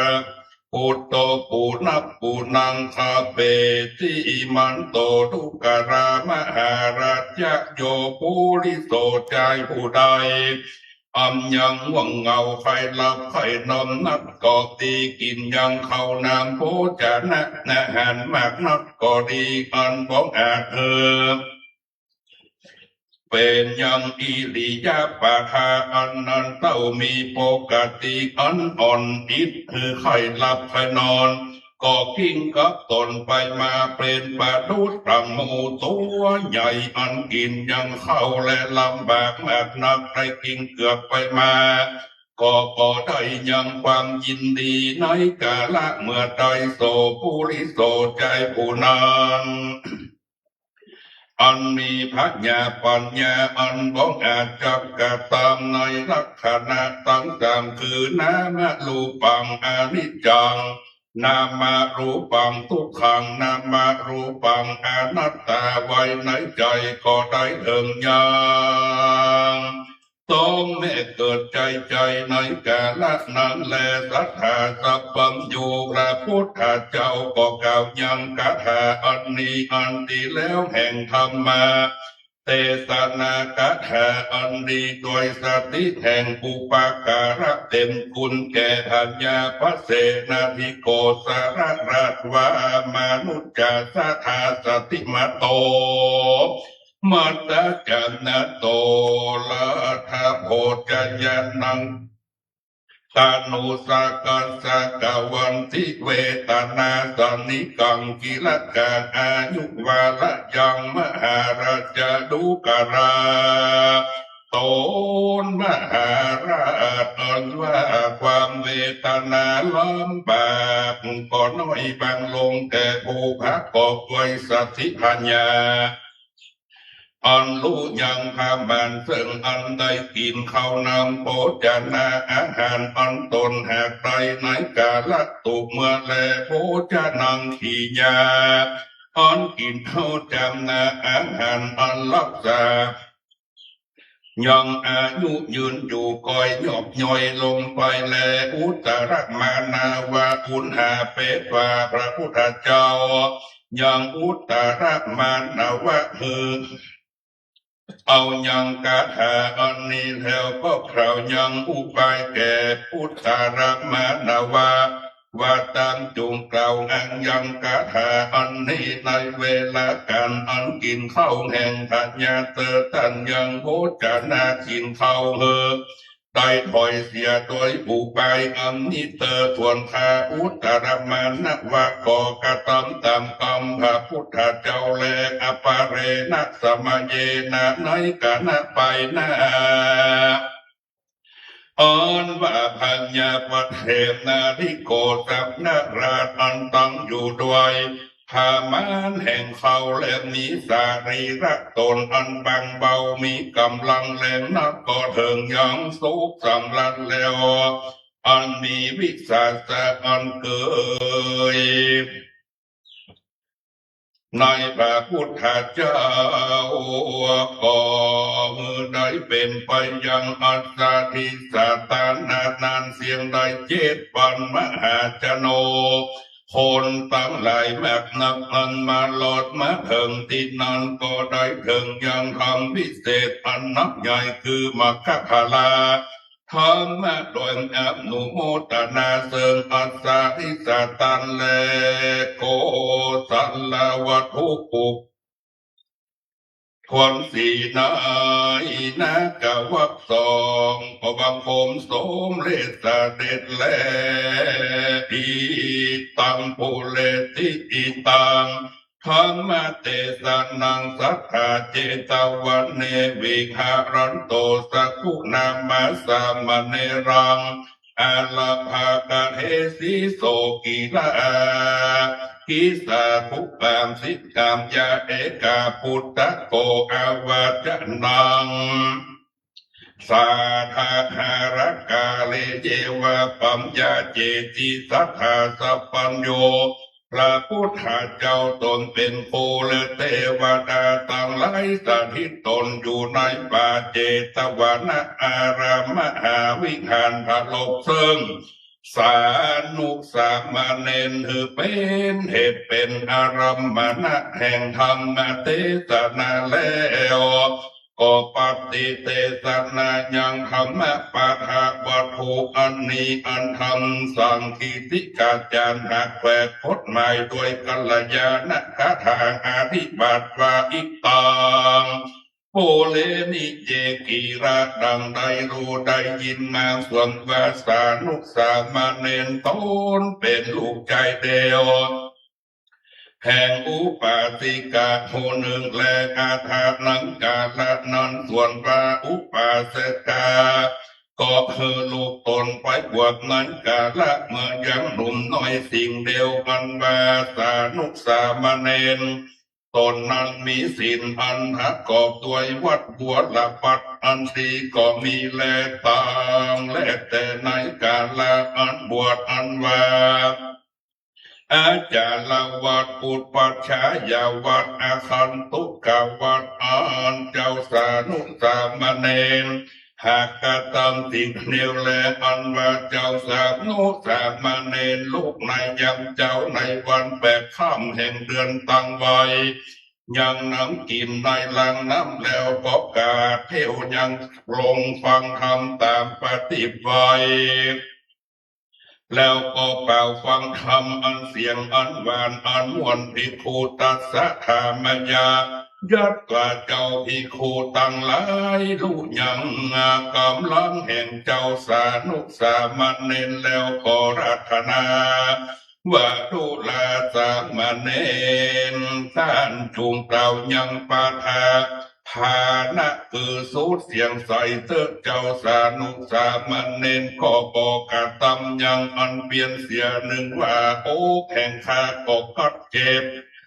และมาเสียบเสียกายะตนตัวแห่งข้าก็ลำบากเสียก็บอกเปลี่ยนว่าสอนนั้นแล้วก็ขึ้นสู่ธรรมะแล้วก็กล่าวยังปาทะฐานาสุดใส่เสียงด้วยปาดูดตามจับหือตกอากาศแล้วก็ตกลงมาจากธรรมะก็กล่าวว่าข้าก็หาคือยังส่วนบุญในอันกล่าวอันสูตรอันนี้แก่พ่อแม่แห่งข้าและมนุษย์สามาตาปิตาโลอันว่าพ่อแม่ทั้งสองแห่งเจ้าสานุสามเณร ก็บ่ลูกหาว่าอำเจ้าสานุสามเณรก็ยังเฮือส่วนบุญแล้วปานหน้าด้วยมีแต่และอันว่าแม่แห่งเจ้าสานุสามเณรในภาวะจัดก่อนอันบ่คืนบ่คันหัดกันได้ไปเกิดเป็นแม่ยักษ์ขีนีและสาเทวตาหิสิทธิงอาคาตวาแม่ยักษ์ขีนีตนนานมากับด้วยเทวดาทั้งหลายมาฟังยังธรรมเทศนาแล้วพวกเราเสริงส่วนบุญอัมสานุสามเณรบอกคือมาตาตาดูกาลาเจ้าลูกหลานแห่งแม่เฮ้ยก็อนุโมทนาเสริมส่วนบุญแห่งเจ้าและคันว่าภิกขุตนอันหักขอบด้วยศีลกอดเตียนยอมเป็นที่ฮักแก่คนและเทวดาทั้งหลายและส่วนว่าเทวดาทั้งหลายก็คาดละว่าหกยำยังเจ้าสานุสามเณรตนนั้นกดใส่ใจซึ่งสามาเน้นสานุตนนั้นเป็นพระดุจดังมหาพรหมพีว่าอันเป็นพระดุจอย่างกองอันใหญ่นั่นแลอันว่าเทวดาตั้งหลายกตามยังแม่ยักษ์ขีนีผู้นั้นเป็นอันนักโดยคาดลาว่าคบยำยังเจ้าสามนุสามเน้นแล้วอันหันนั่งมาก็มือยางอาสนะตินันอันยิงอันหาเสดและยังน้ำอันดีบยังก้อนเขาอันหาเสดอันยิ่งแก่แม่ยักษ์ขีนีในที่ตั้งหลายในที่ยักษ์ขาสามาคมพระสงฆ์จุ่มนุมกันคนตั้งหลายว่าแม่เจ้าสานุสามเณรนั่นแลมาเหสักขาปิแม่นว่ายักษ์ขาเทวาตั้งหลายกันมีอนุภาวะอันมากนักหันยังยักขาเทปาธิดาตนนั้นนาก็เว้นต่างจากแล้วก็ลุกจากอาสนะแล้วอาถาในกาลนั้นส่วนพระเจ้าสานุสามเณรก็มาอาศัยเสริงวุฒิจำเริญขึ้นใหญ่มีอินทริยาอันเต็มอันอัตนาภิลาธิบ่ยินดีหากเป็น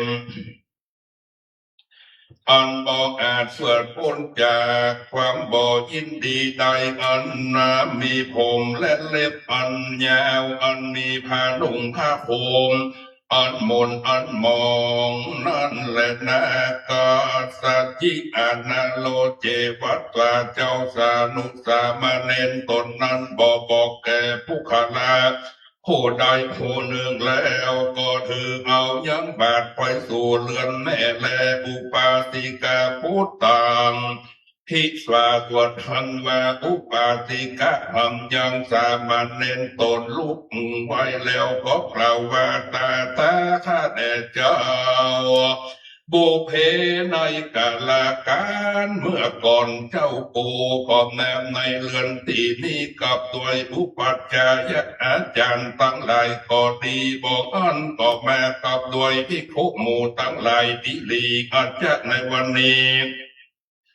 เจ้าเป็นตนหนึ่งสิ่งเดียวพอมาด้วยได้จาเจ้าสานุสามเณรขอบอกเก่ายังภาวะอันกัสสันไข่สิกแก่แม่แลตังสุตาปุปาธิกาผู้เป็นแม่ได้ยินยังภาวะตนแห่งโลกอันกาสันไทลาสิกนั้นก็สำแดงยังโทษในฆราวาสประการต่างๆแล้วอันฮือโอวาสนยังลูกก็ดีก็บอกอาจเพื่อคือกฎแขวนกฎหมายรู้ได้ก็จริงคันนิงว่าอเปวะนามาแม่นดังลือก็ดีลูกครับกูนังก็แควกฎหมายรู้แม่นด้วยธรรมดาแห่งตนนั่นแลอนุโยเจตวาปีแม่นอุปาสิกาอันเป็นแม่นอันหักกอกมักว่าห้ามใจก็กล่าวว่าดูการะเจ้าลูกหลักแก่แม่เอ๋ยข้าก็ตกแต่ง ยังเข้ายาคุแก่เจ้ากูฉันทาลับใจเจ้ากูจุงตั้งอยู่ในหาหลับนอนเตออะหังคานำมายังผ้าเสื้ออันถูกเนื้อเย็นใจแล้วก็จะเพื่อแก่เจ้าอันโดดกินยังเข้ายาคุแล้วกระทำยังอันฉันเข้านั้นแล้วก็อยู่ในอาสนะก็ยิ่งแลเจ้าสักพันเน้นกมดูรำเพิงว่าอุปาติกาตกแต่งยังเข้ายาโคหน่อยยามหนึ่งเสียงเดียวแล้วก็จับมือแก่กูอันจะอาคาน้อยกาละยามนอนเปสิกาแหลงนางอุปาติกาตนนั้นหันนั่งอยู่ในที่บอกไก่ว่ากูนางก็จะตกแต่งยังเข้าเตอบางอันแล้วก็สวยยังเข้าสันตอนสักนิ่งสมาเยในกาละยามนอนอันว่าแม่ยักษ์ที่นี่ผู้นั้นลำเปิงดูว่าเจ้าสามันเน้นก็ยังได้อาหารอันน้อยหนึ่งอันเลือจาหรือว่าบ่ได้อันจานางรู้ยังสาภาวะนั่งชูแห่งเจ้าสามัญเน้นด้วยภาวะ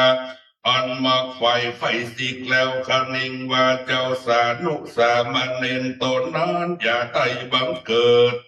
อันละไอแก่กูนางน้อยละเวทแห่งเตปาดาตั้งใดเตอะกูนางไปแล้วก็จักกะตาม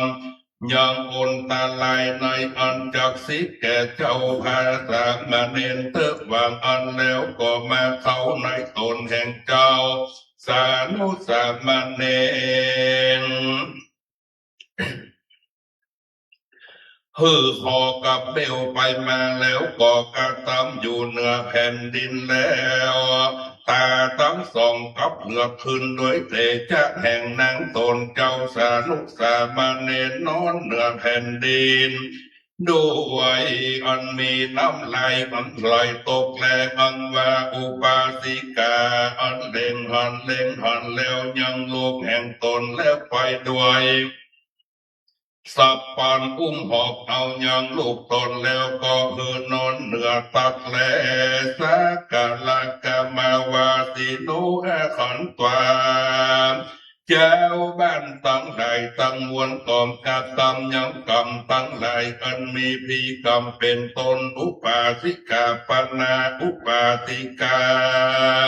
อันห้อยลำไหลก็กล่าวยังกาหาตั้งหลายภูงนิวาจะตูทาสิปัญจะทาสิยาวัง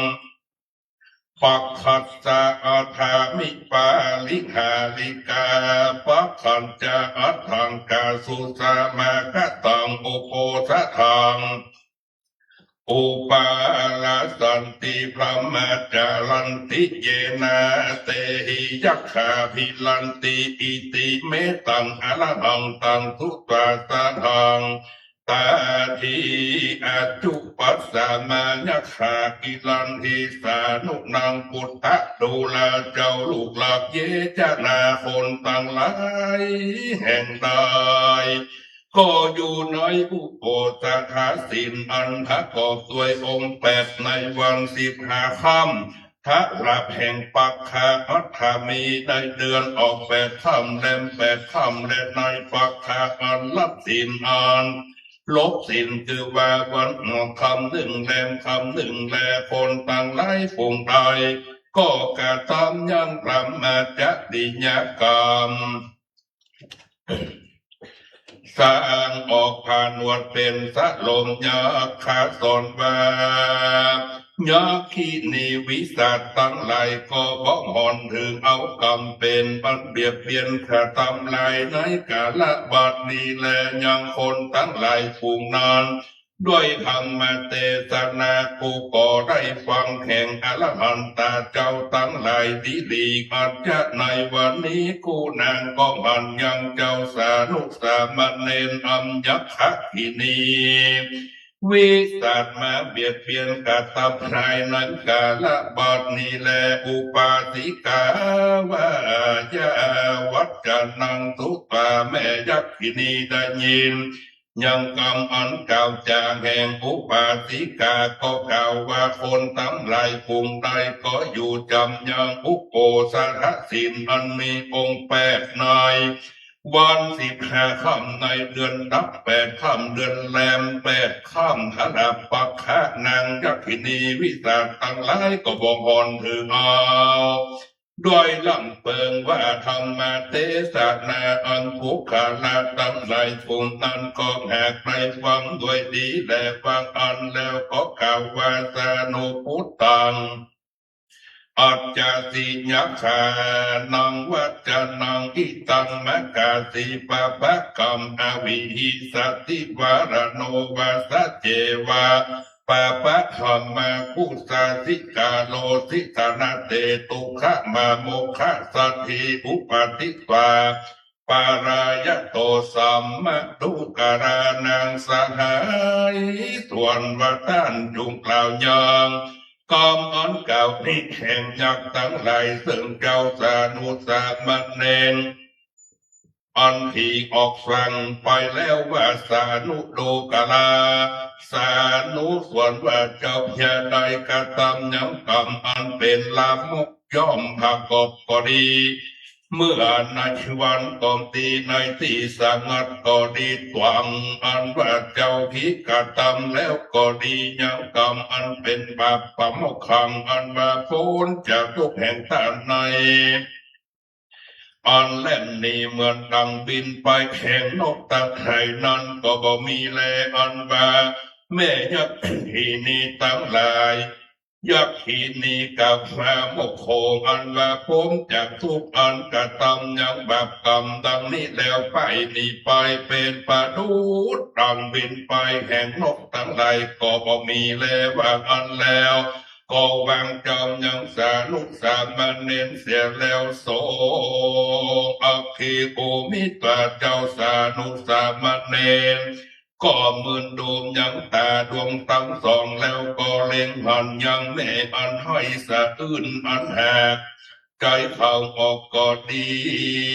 ยังเจ้าบ้านตั้งหลายกันมาพระสมจุ่มนุ่มกันแล้วอันบ่รู้ยังภาวะแห่งตนอันยักหากคือเอาลำเปิงว่าปูเพปีแม่นในกาละเมื่อก่อนกูนั่งอยู่หาตาพระมันดาแห่งกูก็นั่งอยู่ในที่บอกไก่มักว่าไก่และก็สวยยังเขาสามดีลีอิตานิในกาละบัดนี้กูก็นอนอยู่เหนือแผ่นดินบางอันแล้วก็ลุกนั่งสิ่งเดียวแล้วก็กล่าวซึ่งแม้ว่ามะตังว่าอัมบาโรตันติโยวาจีรังกีวันตังอัมมะปัสสันติกัสสามาอัมมะโรธาติอัมมาดุกาลาเมจีวังอันว่าชีวิตแห่งผู้ขละผู้ใดบ่ภักโคตเสียจากนาคนทั้งหลายก็ลำเปิงยังผู้ขละคนตายนั่นแหละคำมาดูการะแม่ส่วนว่าแม่อันหันยังเราอันมีชีวิตก็เลยเหตุใดจาอาถาไทยการะนั้นอังว่าแม่ก็จักสำแดงยังโทษอันมาเพื่อมียังเจ้าสามนุสามเณรตนลูกอันละเสียยังกิเลสและวัตถุกรรมอันบวชแล้วก็กล่าวว่ามัตตังว่าปุตตโลตันติโยวาจิครังวาทิสาติโยกะกาเมจาทิตวานาปุณราวัตตาเตอิหะปะตังวะพุทธังโรตันติปุนาจีวังปัตโตหิโตปุตตาดุกาลาเจ้าลูกหลักจีวังอันว่าชีวิตแห่งผู้ขละผู้ใดก็บ่ภักโกฏมักว่าขัดตับเสียคนตั้งหลายก็ลองลำหายหากยังผู้ขละผู้อันตายนั่นแลปุตตาดุกาลาเจ้าลูกหลักโจทย์วางเจ้าตนได้สาระละเสียแล้วยังวัตถุกรรมและกิเลสกรรมแล้วกลับคืนมาในขาวตินันสามตา อันจากสิทธิคนทั้งหลายก็ให้ลำไรยังเจ้าลูกลักตนนั้นฮิแต่และโตตังเจ้าตนนั้นแม้นมีชีวิตพ้อยสิกเสียแล้วเพื่อนก็เรียกว่ามันตายกำหนึ่งนั้นแหละนาเอวันจะปันนาวัตตาส่วนว่าอุปาสิกาผู้เห็นแม่ก็แฝงเก่ายังกำดังนั้นแล้วก็ตามยังคาราวาเธอเสมอดังกองขี้เต่างันฮ้อนก็ดีเธอเสมอดังเหวก็ดีอันจากสับแดงยังโตดในคาราวาแก่ลูกตนก็กล่าวว่าคุณารา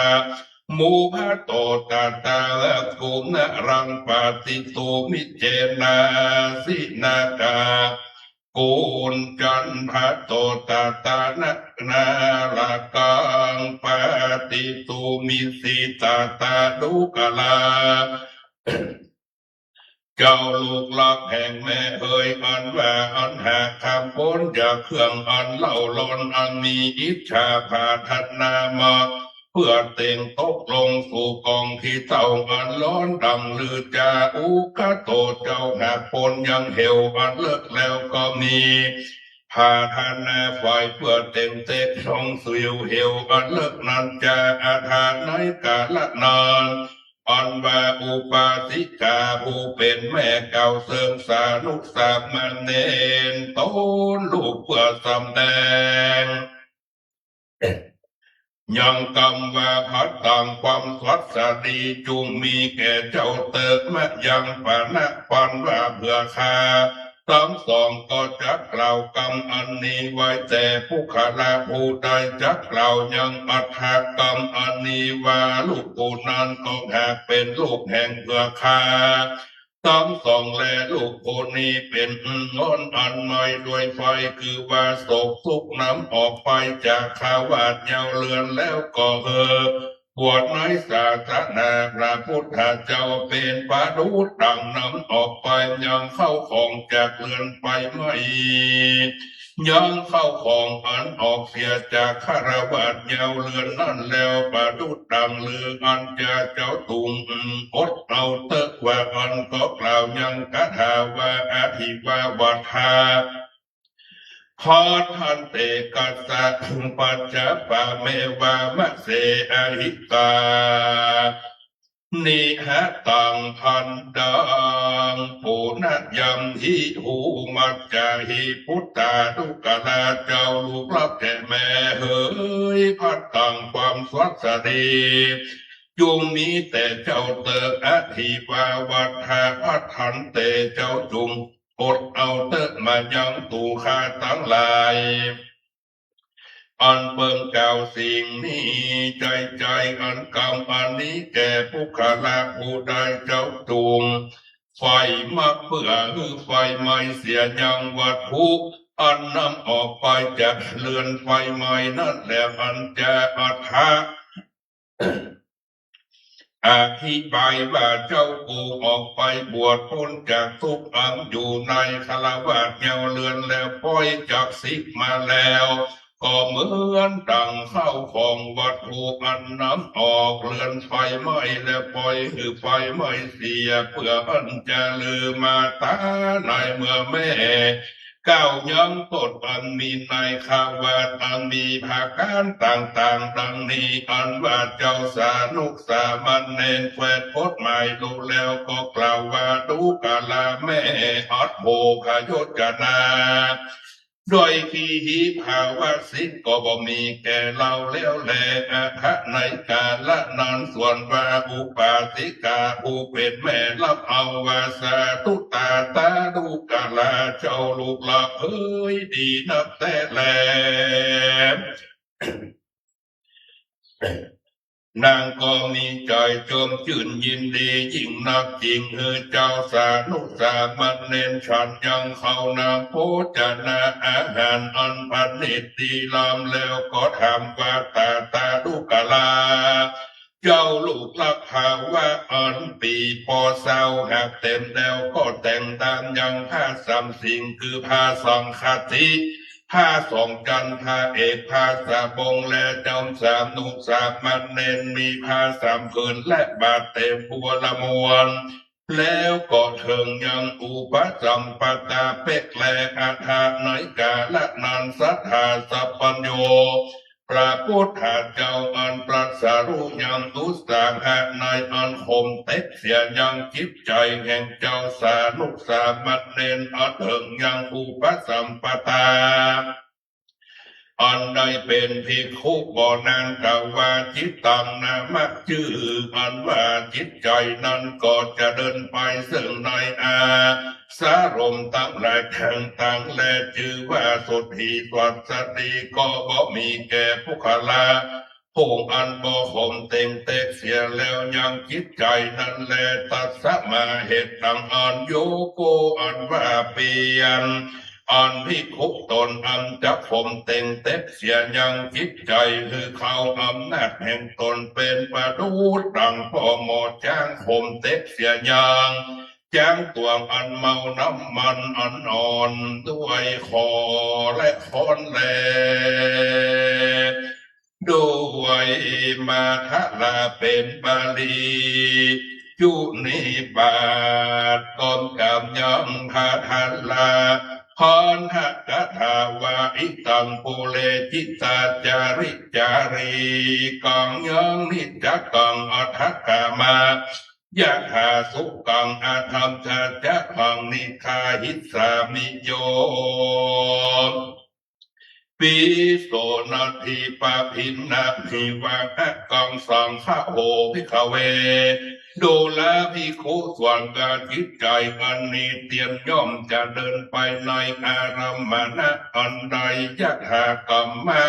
เปิงมอกในอารมณะอันนั้นก็จะเดินไปในอารมณะอันนั้นตามสุขแล้วแลหังข้าจะข่มเต็งเต็กเสียแล้วยังจิตใจขันโดยนั้นโดยมานาสิการอุบายอันจอบในวันนี้เป็นประดุษดังพ่อหมอจางผู้อันฉลาดนำฝึกสอนยังจ้างไปสานตัวลงน้ำมันโดยขออันกาคมและเทศนาวาสาเนสานุนาสักทิงธรรมวัสานาอุปาสกามันตังพระอุนังเตวะกานานังธรรมพิสะมาโยอโหสิในเมื่อแล้วธรรมาเตตนากะหะคันนิส่วนอันว่าธรรมพิสะมายา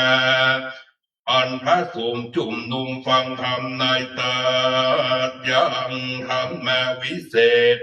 มีพระเปตวาโสตาปฏิมักกะเป็นตนแห่งหมู่เทวดาตั้งหลายอันมากนับอันเข้ามาเพื่อฟังธรรมเทศนา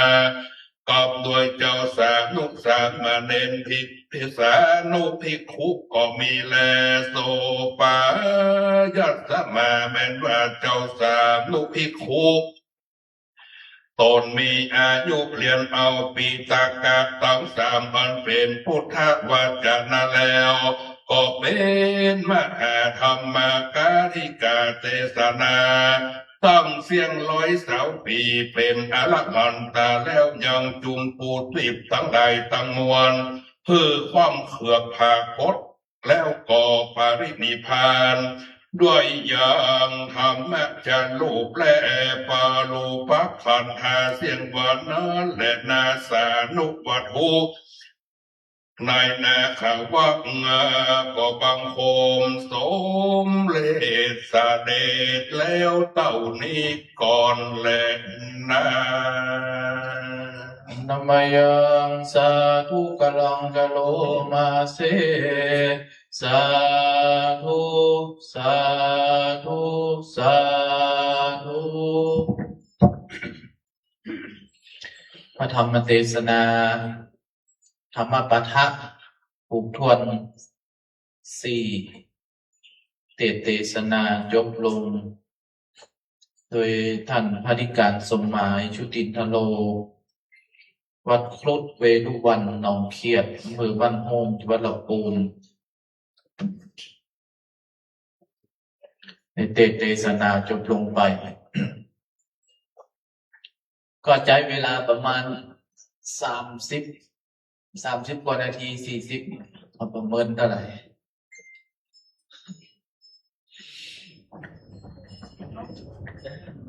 ทำวันนี้ก็จบไปเป็นเรื่องจบไปเป็นเรื่อง ตอนสั้นก็ดีหน่อยแต่เดี๋ยวทุกปีเพิ่นจะได้สรุปเพิ่มพระจ้างเมื่อกี้นั้นปีจะได้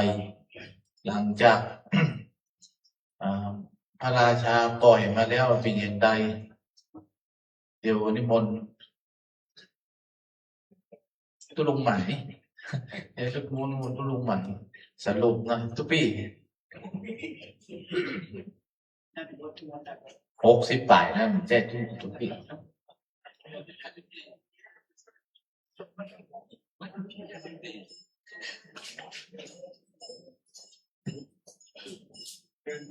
ญาติโยมพระโคราชพระพุทธราชแม่จันเทนแสงสีโซดเป็นเจ้าภาพสังฆทานกันเทศ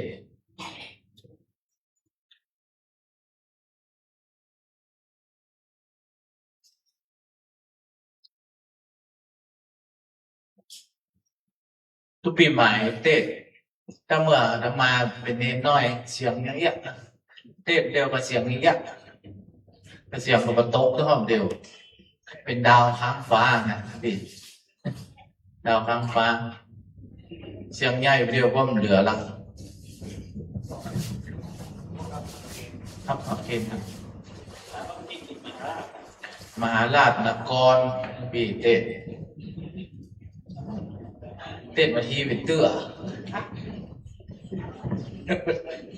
มาที่เสียงดัง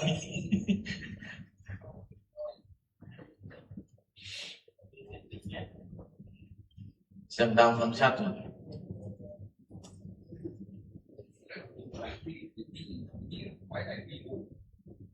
เดือนยี่ปีนี้จองมันเนอะปีนี้จองมันจองเดือนนี้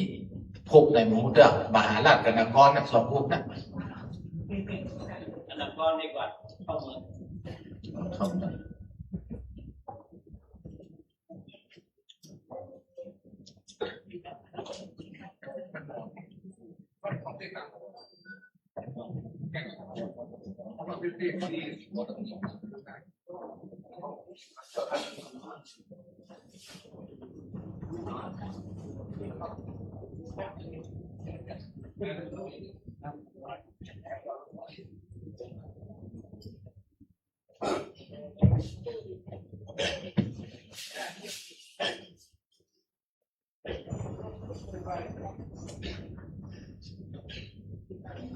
ท่านพระครูสุปดิษฐ์นี่เนาะพระพุทธศาสนาสุปดิษฐ์ก็ว่าท่านเต็มทำแล้วขอคือมันอธิบายทำโดยแต่แม่ก็ได้ยินสถานได้ยินนั่นแหละอ่านไปอ่านมาก็งงเพราะว่าตะกี้ทำท่านพระครูบอกว่าทำนี่มันแบ่งถ้าเล่มโตนะมันเนี่ยน่าเป็นซอกไปแบ่งเป็นต้นนั้นน้อยนิดน้อยนะครับก็มันเหมือนเราดูหนังละครว่าตอน5 ตอน 6เขาไม่ได้ดูนะเขามาดูตอน7แล้วเขาบอกทั้งแน่ว่าเรื่องราวเป็นอย่างไรในธรรมที่มาเต้นนี้มันมี3 ตอนเต้นได้2 หน้ามันเสด็จแล้วก็บอกว่าเราได้2ครับมาตีพระเจ้าประเสนาธิโกศลราชมาถึงเขาเดินต่อด้วยสนุกสมณเณรและศูนย์แอนนี่ก็ถ้าว่าคือบรรยายก็จะอู้เรื่องเอาแม่จางก่อนเนาะตอนแรกคือแม่จางนั้นเป็นจางที่ขาดสารอาหารแล้วก็พญาโพธิพญาโพธิพระโพธิสัตว์ก็เอาน้ำเข้ามาคูเป็นฝนตกใส่เพื่อแม่มันได้สัมผัสอย่างเนื้ออย่างหนังก็จมจืดยินดีแต่ว่าแม่ของจางนั้น มันก็รับด่ารับเดือดว่าฝนที่ตกมันน่ะมันไม่ใช่เมื่อมันเป็นยามมันไม่ใช่ฝนนะประเสริฐแล้วก็เจ้าโพธิสัตว์ก็อู้ไปมาปลอบใจก็คือแม่กินอาหารเอากินหักดอกบัวที่สละบกกรณีก็แม่จักว่านักละเมื่อแม่เสียงอายุชีวิตไปขอเจ้ามาส่งเลิกสักสกัดโดยมันมาถึงที่นี่ก็โจรมาที่พญาปเสนทิโกศลวันหนึ่งวันนั้นนี้ คนให้ท่านจะเปิดกัดนับก็ใครของกินพญาก็ไปซื้อของกินมากินข้าวนักเกินกินจนกัดท้องแล้วก็ไปเฝ้าพระเจ้านั่งบ่ได้นั่งเซิงๆเพราะกัดท้องปิ้นไปปิ้นมาพระพุทธเจ้าก็เทศนาเรื่องการกินอาหารโภพมะโภชเนมัตตัญญุตาไปกินน้อยแล้วไปกินน้อยกับไปอิ่มกับบดีกินนักแล้วไปกับบดีมันอืดท้องทำให้ความเขือกเกือกกิ้งเมื่อร่างกายมันก็จะเกิดจิตใจใครดีกินอาหารนักเกินมันก็เกิดนิมิตนี้ขึ้นมาที่นิมิตมันเกิดจากการกินอาหารมันก็เป็นโตดโตยเทศนาแก่พญาพิพิสารแล้วก็โจโลมาตี้เจ้าสานุเป็นลูกของยักษินีบวชตั้งแต่น้อยเมินไปก็เจ้าสานุสามเณรก็ถูกอำนาจของตนที่เกิดในใจให้สิ่งให้ราศีขาแม่ของเจ้าสำนุกสามเณรก็ผู้เรื่องโทษของคนเป็นเจ้าบ้านมาเป็นจะใดแจ้งกับความลำยอยไปก่อนกายปีกมาพอความมืดหน่อยจะซอกตางคือลูกองเยียนแต่เจ้าสำนุกสามเณรจะเป็นเนี่ยจะเป็นซีเตอร์แม่ทุกวันนี้ผมไปอยู่ในยังกับผู้สอนสามเณรกว่าลูกคนสี่โลกภายนอกมันยุ่งเหยิงอยู่ตั้งนานนี่ละทุกเจ้าวันหนอกเกียรติไปอยู่คนเดียวเลยนะเหลือภายทรัพย์ตกอันใดก็ดีเนี่ยดีทำถึงมันจะทุกข์แก่ตัวเราก็สบายใจน้อยศรัทธาก็ยังอุปถัมภ์คำจูวัดวาอารามอยู่เขาก็อยู่เป็นอกหลังใจพระอุมาสนสมเด็จกับอัครบดีเตอร์อยู่ไปอยู่มาอายุครบสาวก็ได้เป๊ก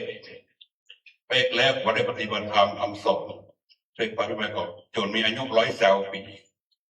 พูดว่ายังจุมโปติเพื่อความเขือกเจริญรุ่งเรืองแล้วก็ปรินิพพานไปเทศนาภาษาเนก็มีด้วยประกาศนักกล่าวนี้แหละนะนายกจะเป็นอย่างนั้นแล้วก็ไปให้พูดตรงนั้นกับถูกหน้าแถมสิ่งนั้นก็มาแถมไม่เกินร้อน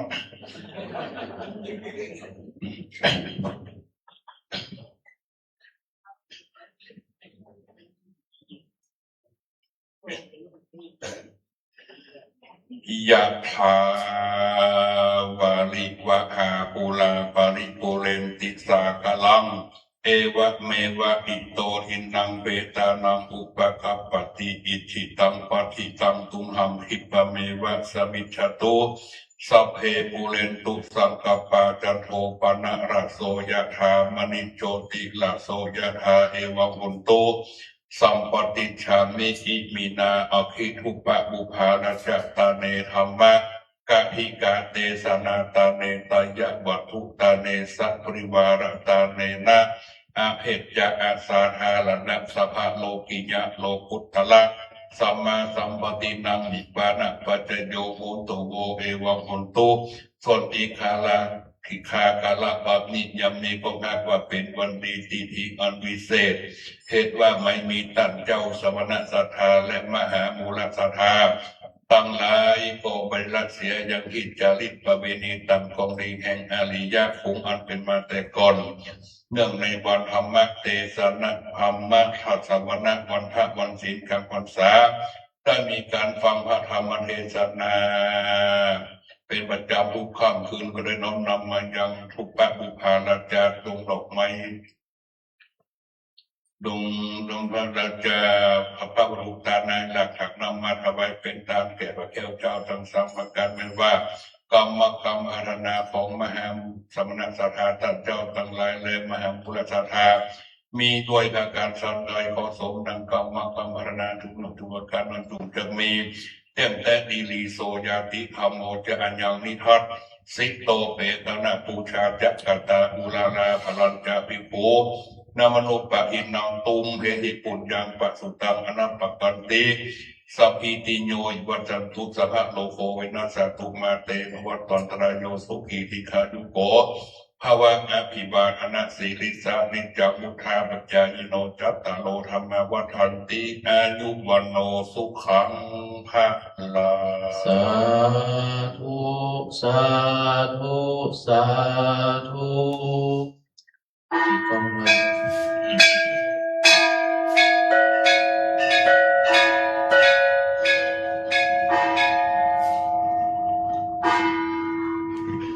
นามคณะสัทธาขอกราบขอบพระคุณท่านอาจารย์อธิการสมชายสมหมายจุติทโลวัดหนองเขียดหรือมันองค์จังหวัดลำพูนได้เมตตาได้เทศนาโปรดภายคณะสัทธา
วันเดสัพพิติโยวัจโตสัพพะโลโกวินัสสตุมาเตภวันตรายโยสุขีติกายุโกภวะภิวะ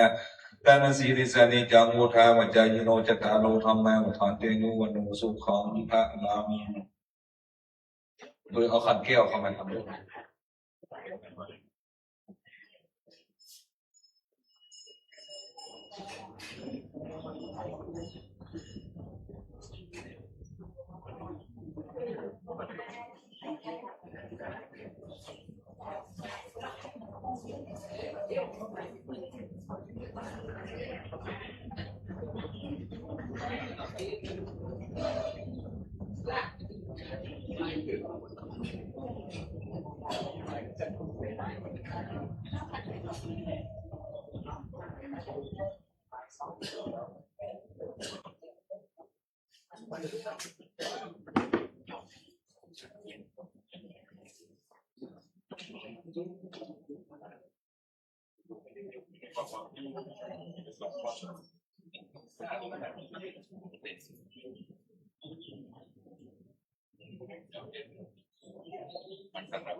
สานุสามเณรอันที่ยังพระเจ้าเปรตยุคสดที่กรุงหมายสมัยเดียวกูเราเปิดเจริญอาหารที่เข้าเราไง เขาหลับกินแล้วมันแค่หลับมันเยอะเลยเจ้าคุณองค์ถ้าขันหลับต้องไปซบอ่ะถ้าหลังจากฉันก็ต้องไปหลับเอาไปยกพูดอยู่นะเอาอายุ70 ปีมันนึกว่าจะกินข้าวน้อยจานมันเล็กมันเลยเสี่ยงหมดโอ้ยิ่งกินไปยิ่งลังพออันนี้ก็น่ากินเนาะแล้วก็กินแล้วกันยังว่าเนาะสะเลสลัมนั่งไหนก็รับห้องกำมานั่งขึ้นเคยแปลเหมือนกันพระเจ้าประเสริฐที่โกศลพระเจ้าบอกคือพระธนดาคือหลานเอาอันเกินพระเจ้าปู่ค่อยๆเอาออกกำไมจนเพิ่นฉันมอให้มาเสวยมอให้มุตีร่างกายก็ดีขึ้นกระปรี้กระเปร่าไปตอนไหนก็บางง่วงเอานอนกระชับกระเฉงเรื่องก็ไปเฝ้าพระพุทธเจ้าแล้วโอ้ตอนนี้ข้าพระพุทธเจ้าสบายละเนี่ยเรื่องมันนะเกิดที่เขานั่งทีนี้ก็สานุสมณเณรนี่อันนี้เพิ่นเป็นเนรดีขนาดศรัทธาเริ่มใสถ้าอย่างบ้านเขานี่ไผ่เนาะที่ศรัทธาเริ่มใสอันนุ่มเนน้อยเอ้าหน้าฮักหน้าชัง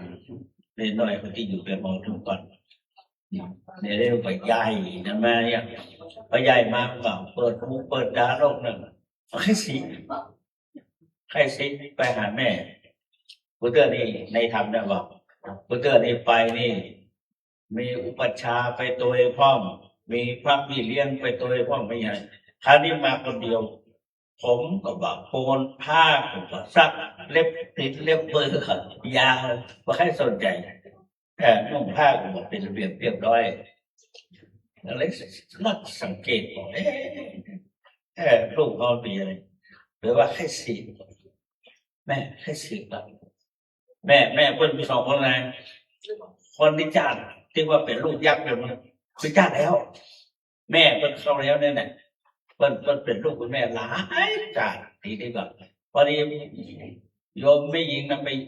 ไปทำเนี่ยอย่างตรงนู้นน่ะได้ไปเกิดเป็นยักษ์แล้วก็ไปได้ท้าวเวสสุวรรณเพื่อไปเอาน้ำจากสระอโนดาไปแบกตุ่มน้ำมาคือคนแต่ว่ายักษ์เนี่ยไปที่ไหนนะจะเข้ามาที่ไหนเทวุฒิเทวดาจันทร์วันน่าสุรีทางแม่นี้มาละยักษ์ก็ได้กันเลยอย่าทำมือทั้งที่เป็นยักษ์มันน่าจะได้รับเกียรติขนาดนั้นวันนี้แม่เน้นมาละลีทางลีทางพอได้รับการยกย่องก็ได้กับแม่เน้นเนี่ยทีนี้ได้มาให้ซื้อมาหาแม่ปัจจุบันแม่เป็นสาวเข้าสักอย่างในนั้นบอกว่าล้างเข้าแต่จริงๆกดฝัดเข้าเอาเข้าออกเข้าเปลี่ยนเข้าอย่างออกคนจะล้างคนจะต้มเข้ามือคนเสร็จมาก็ไปนั่งอยู่มานั่งใกล้แม่เขาแม่นั่งที่นี่ไปตั้งลูกกลางควงไปนั่นแหละแม่เปิดฟัดเข้าหรอกฟัดกลางควงยิ่งขั้นใดลูกควรนั่งกองหัววันแล้วก็กูกับแม่นางยักษ์ก็ไปทางใดก็มีคนต้อนรับอะไรคือเน้นไปไหนอ่ะโอ้วัดพ่อตายถ้ามึงซื้อกูขายหน้าขายตาจะเอาหน้ามันไว้ที่ไหนใครจะมานับถือเราก็ได้ก่อนที่มันจะซื้อก็ฆ่าตายอย่างโลกโหดร้ายเลยจะฆ่าตายเข้าสิงกู้กันดีๆแม่ปัจจุบันกู้กันดีๆเนาะแต่นั้นยังไม่ได้แนะนำอย่างตัวจะถามได้สิ่งอันนี้กู้กันในยอกเย้ากันวันนี้เข้าสิงอยู่ดีๆดิ้นทั้งฟดฟัดตาเลิกตาลานตาไหลเบิ้ลอ๋ออย่างนั้นเนี่ยแม่ละกระดงเข้าล่นเข้าไปเผาพุ่มแล้วก็พันนาว่าเป็นจะได้เป็นไผ่กระจังเป็นแม่เป็นยังกระจังที่จังแล้วที่เขามาสิงเนี่ยเป็นถ้าเป็นแม่จริงก็บ่ได้ เป็นแม่จริงไม่ยอมสละอย่างนั้นนี่พระนางยักษ์มันอู้โดยหรอกข้าเนี่ย เป็นแม่เก่ามัน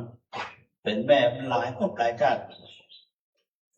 ตัวนี่ยังเป็นแม่จากนี้แต่ข้าเป็นแม่มาหลายจากขนาดไม่นะแต่วันนี้ข้าไปแบกตุ่มน้ำจากสระอนุดาจากท้าวเวสสุวรรณเป็นใจข้าไป7 วันมาได้นี่พอ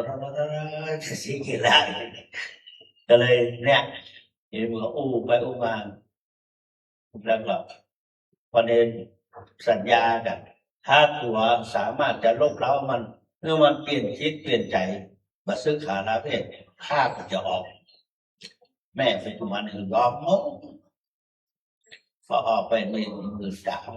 ท้องมานอนที่นี่ที่เขานั่งของหัวลงเอาขึ้นถึงภาพสร้างภาพขึ้นมานั่งกินมะขามมะเขือเนื้อกองเป็นต้นเนาะนั่งพูดกับแม่เราต้องสร้างภาพขึ้นมานี่ก็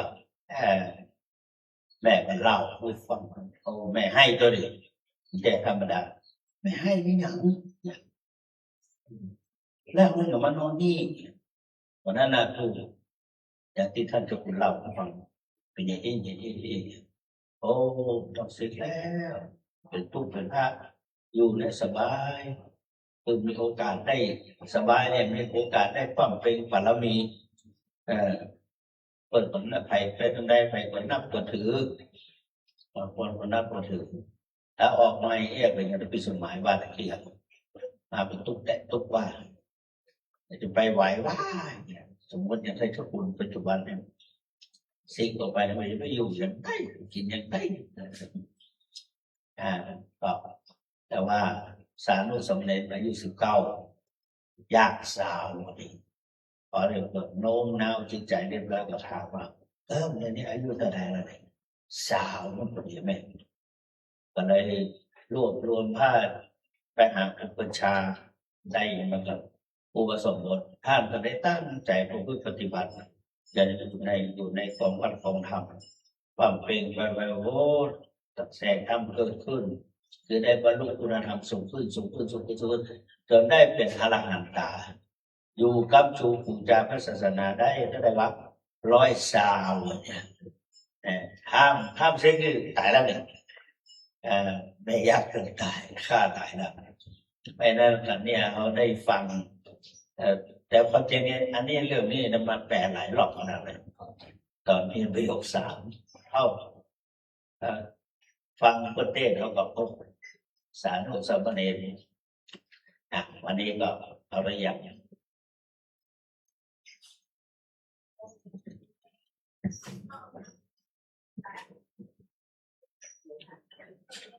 เขากำลังจะจุดเทียนขันเกี้ยวสนาเอาประนมมือขึ้นเด้อจะได้จุดเทียนแต่จะจุดไม้ขันเกี้ยว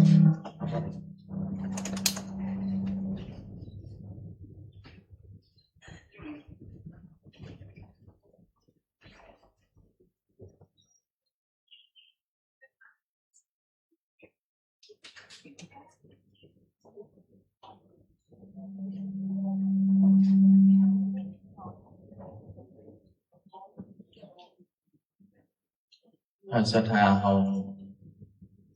ว่าสุมาขันแก้วยังว่าดังๆอย่าไปล้อมแหลมทุกห้องไปเนี้ยแนมว่า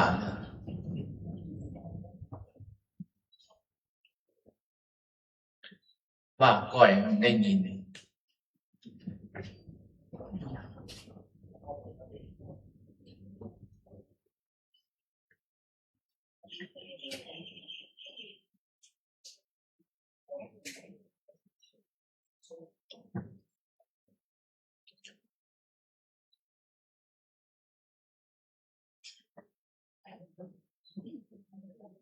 เอากลับลงพร้อมกัน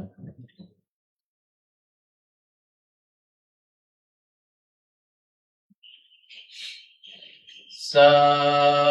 ธุโอกาสาคาเดปฏิทัลไลรัตนาผ่านแผ่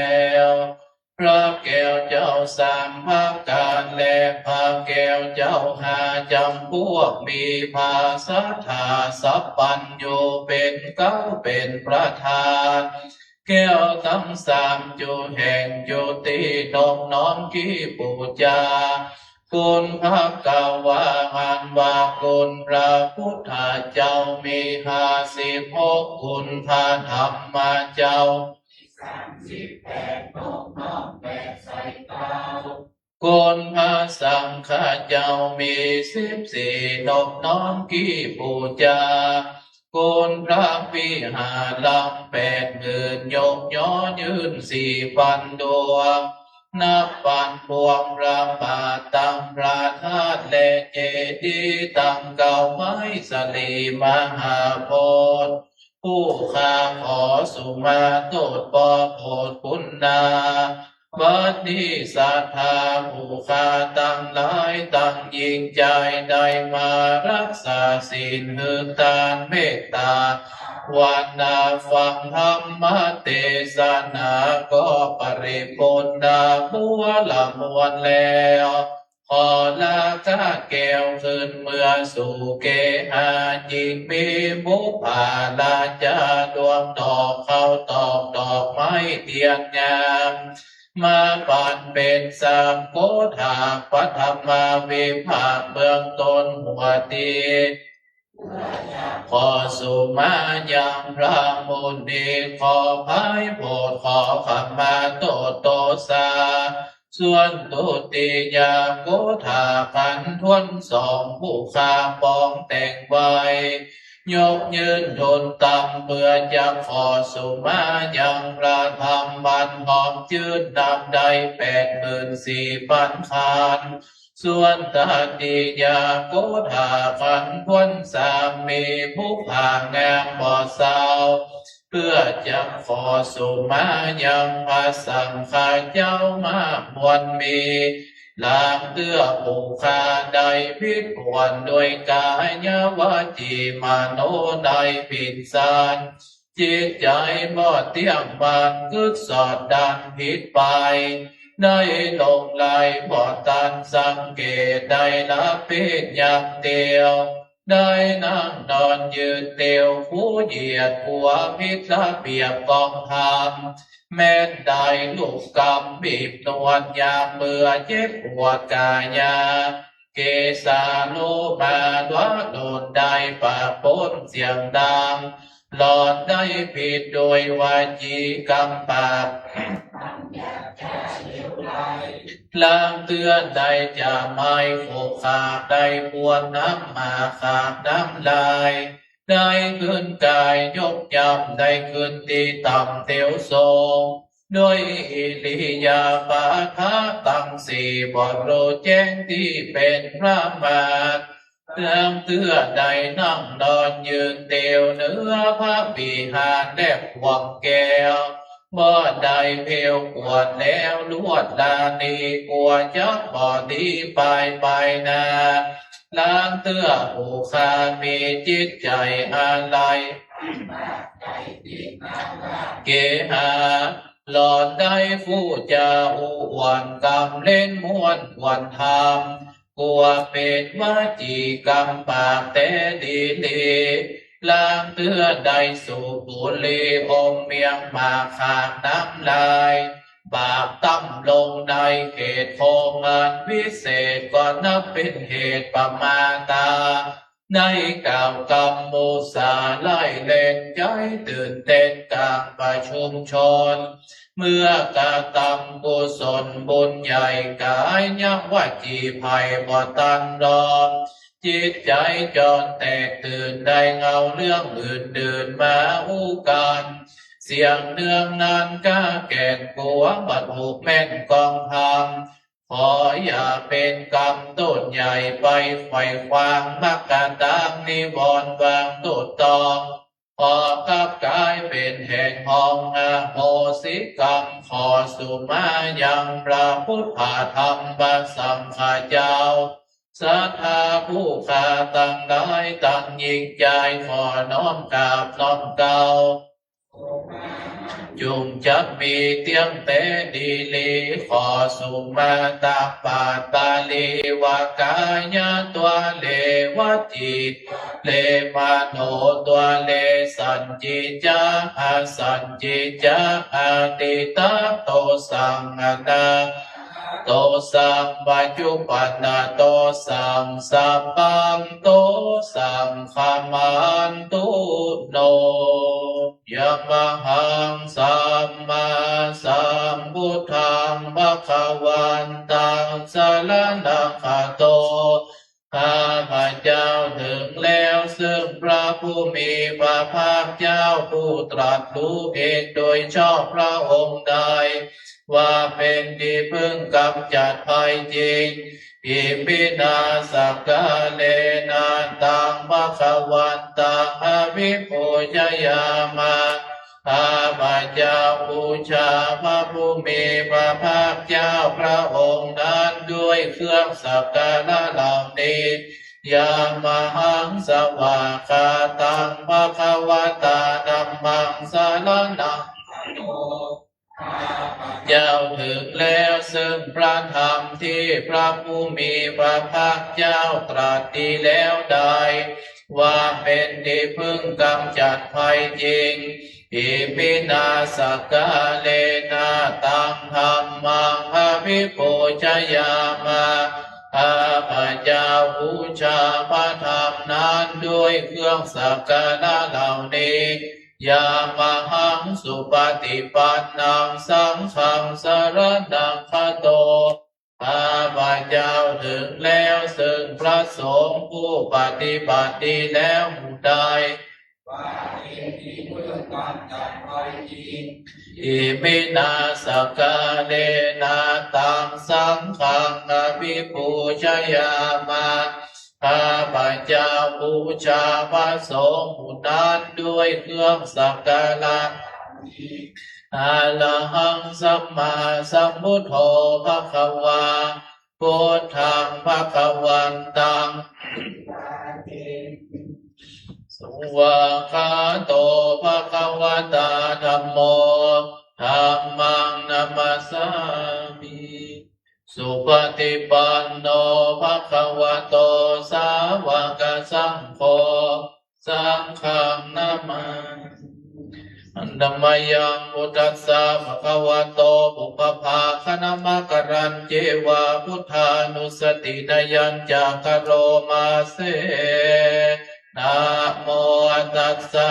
ภะคะวะโตอะระหะโตนะโมตัสสะภะคะวะโตอะระหะโตสัมมาสัมพุทธัสสะนะโมอะระหะโตสัมมาสัมพุทธัสสะตังโฆปนะภะคะวันตังเอวังกัลยาโน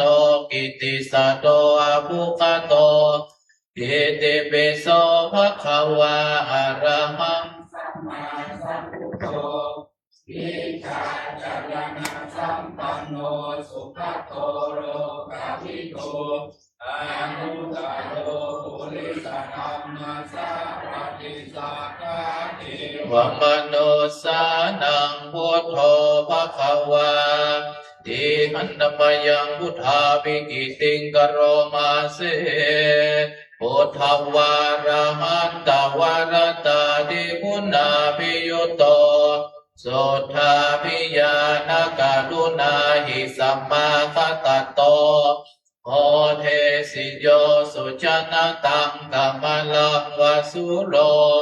วันธามหังตมรณังศิราสาชิเนทังพุทโธโยสัพพปานินังสรณังเขมาพุตตมังปัฏฐมานุสติฐานังวันธามิตังสิเลนะหังพุทธัสสะหัสสมิทาโสวะพุทโธเมสามิกิสโรพุทโธทุกขาสัทธาตาจาวิธาตาจาหิตัสเมพุทธัสสะหังนิยาเทมิ สริดังจิวิตัติทังวันทันโตหังจริสามิพุทธาเสวสุโพธิตังนาทิเมสรนังอัญญังพุทโธเมสรนังวะลังเอเตนะสัจจวัชเชนะวัฏฐายังสาธุสาสเนพุทธังเมวันธมาเนนะยังปุญญังปัสสุตังอิทัง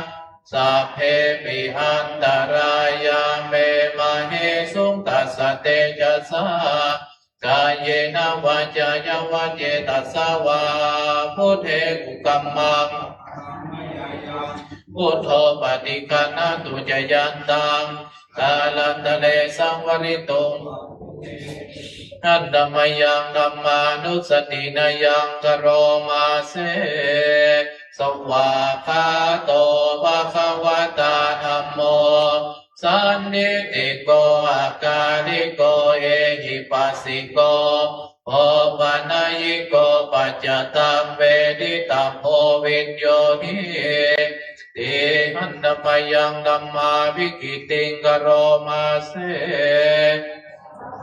คาตตาดิกุณโยภาวะเสนะไสโยโยภะคะปะกะปริยติวิโมกขเพโทธัมโมกุโลกัปปตนาตถาธาริธาริวันธามหังตมหารังวรธรรมเมตตังธัมโมโยสัพพปานินังสรณังเขมะมุตตมังติยานุสติทานังวันธามิตังสิเลนะหังธัมมัสสะหัสสมิทาโสวะธัมโมเมสามิกิสโลธัมโมทุกขาสัคคาตาจาปิธาตาจาหิตัสสเมธัมมัสสะหังนิยาเทมิสริรังจิวิตัติทัง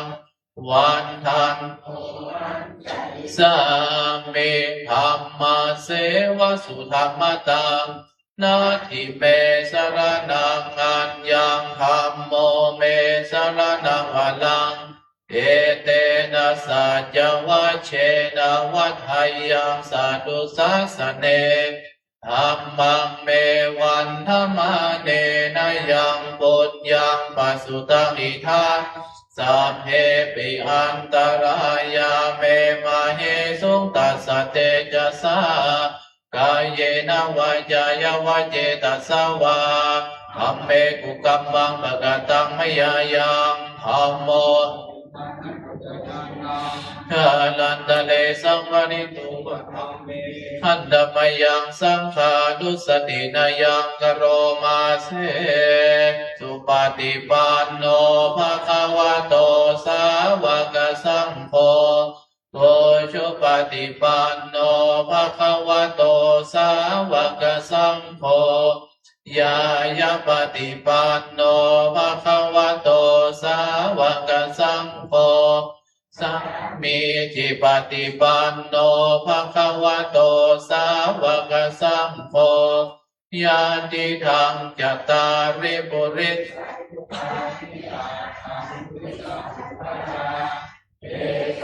ภวะโตสาวกสังโฆอาหุนายโยปาหุนายโยทัพพินายโยอนุตตาลังบุญญาเขตังโลกัสสะติหันตมยังสังฆาภิกิติงกโรมาเสสัทธัมมโชสุปฏิปฏิปุณาภิยุตโตโยธาภิโทอริยบุคลาสังฆเสโทศีลาธิธรรมปวลาสยกายกิโตวันธามหังตมริยานาคนังสุสุธาสังโฆโยสัพพปานินังสรณังเกมามุตตมังตติยังวันธามิตังสิเลนะสัมปัสสะสัมมิทาโส สามิกิสโลสัมโพทุกขาสักกาตาจาวิธาตาจาหิตาสเมสังฆาสาหังนิยาเทปิสาริรัตจิวิตันติทังวันทันโตหังจาริสามิสังฆาโสปฏิปันนตังนาทิเมสารนังอัญญังสังโฆเมสารนังวะลังเอเตนะสัจจวัชเชนะวัฏหายังสัทธุสาสเนสังฆังเมวันธมาเนนะยังบุญยังปัสสุตังอิทังสัพเพปิอันตรายาเมมาเหสุงตัสสะเตกายเยนะวาจายะวันเยตัสสะวาสังเฆกุกัมมังสังโฆปฏิกัณหตุจยันตังกาลันตะเลพุทโธมังคลาสัมพุทโธสัมพุทโธติปานุตตัมโมพุทธามังลามาคัมมาสัมปะทุกขาปามุจจันเลธัมโมมังคลาสัมพุทโธคัมภิโลตุนตันโสอันนงธัมมากาลามาคัมมาสัพพะพยาปามุจจันเลสังโฆมังกาลาสัมพุทโตวันลันตาภินายโยอนุตโลสังฆามังคาลามาคัมมาสัพพะโลกาปมุจจันเลนะโมพุทธายะนัมมาเมติโลกาโมลิอังกุณเตปันตินทิตังโบจิตตังสัมปะโลเกหิกิติมันตังหังวันตามิสัพปันตาอังคาวาหาเยปุเลลังเมโกวิลาลังคาปังพันเตสะหิเหมะภูหาเปตัพทินาโมลิธาตุโยหังวันตามิสัพปัตตากายเยนะวาจายะเจตัสสาวาวัชิลังเนมะปันติมังเอติปันติหาลิญะกัลลังโลปังอาหังวันตามิสัพพะโสสัทธาโสธีภาวันตุเมอายังบุจจันติสิลิวิชัยยาจันนะมหาเถโลอุตตัมมังสีลังนาลเตเวหิปุจิโตโสลาโหปัจจยาดิมหิมหาลาภาทุเมอหังวันตามิสัพพะตาอหังวันตามิศีลัสสาอหังวันตามิสัพพะโสสาธุสาธุสาธุอนุโมทามิสัทธานั่งสมาธิสงบสักตั้งตั้งแต่ได้แผ่กุศลต่อไป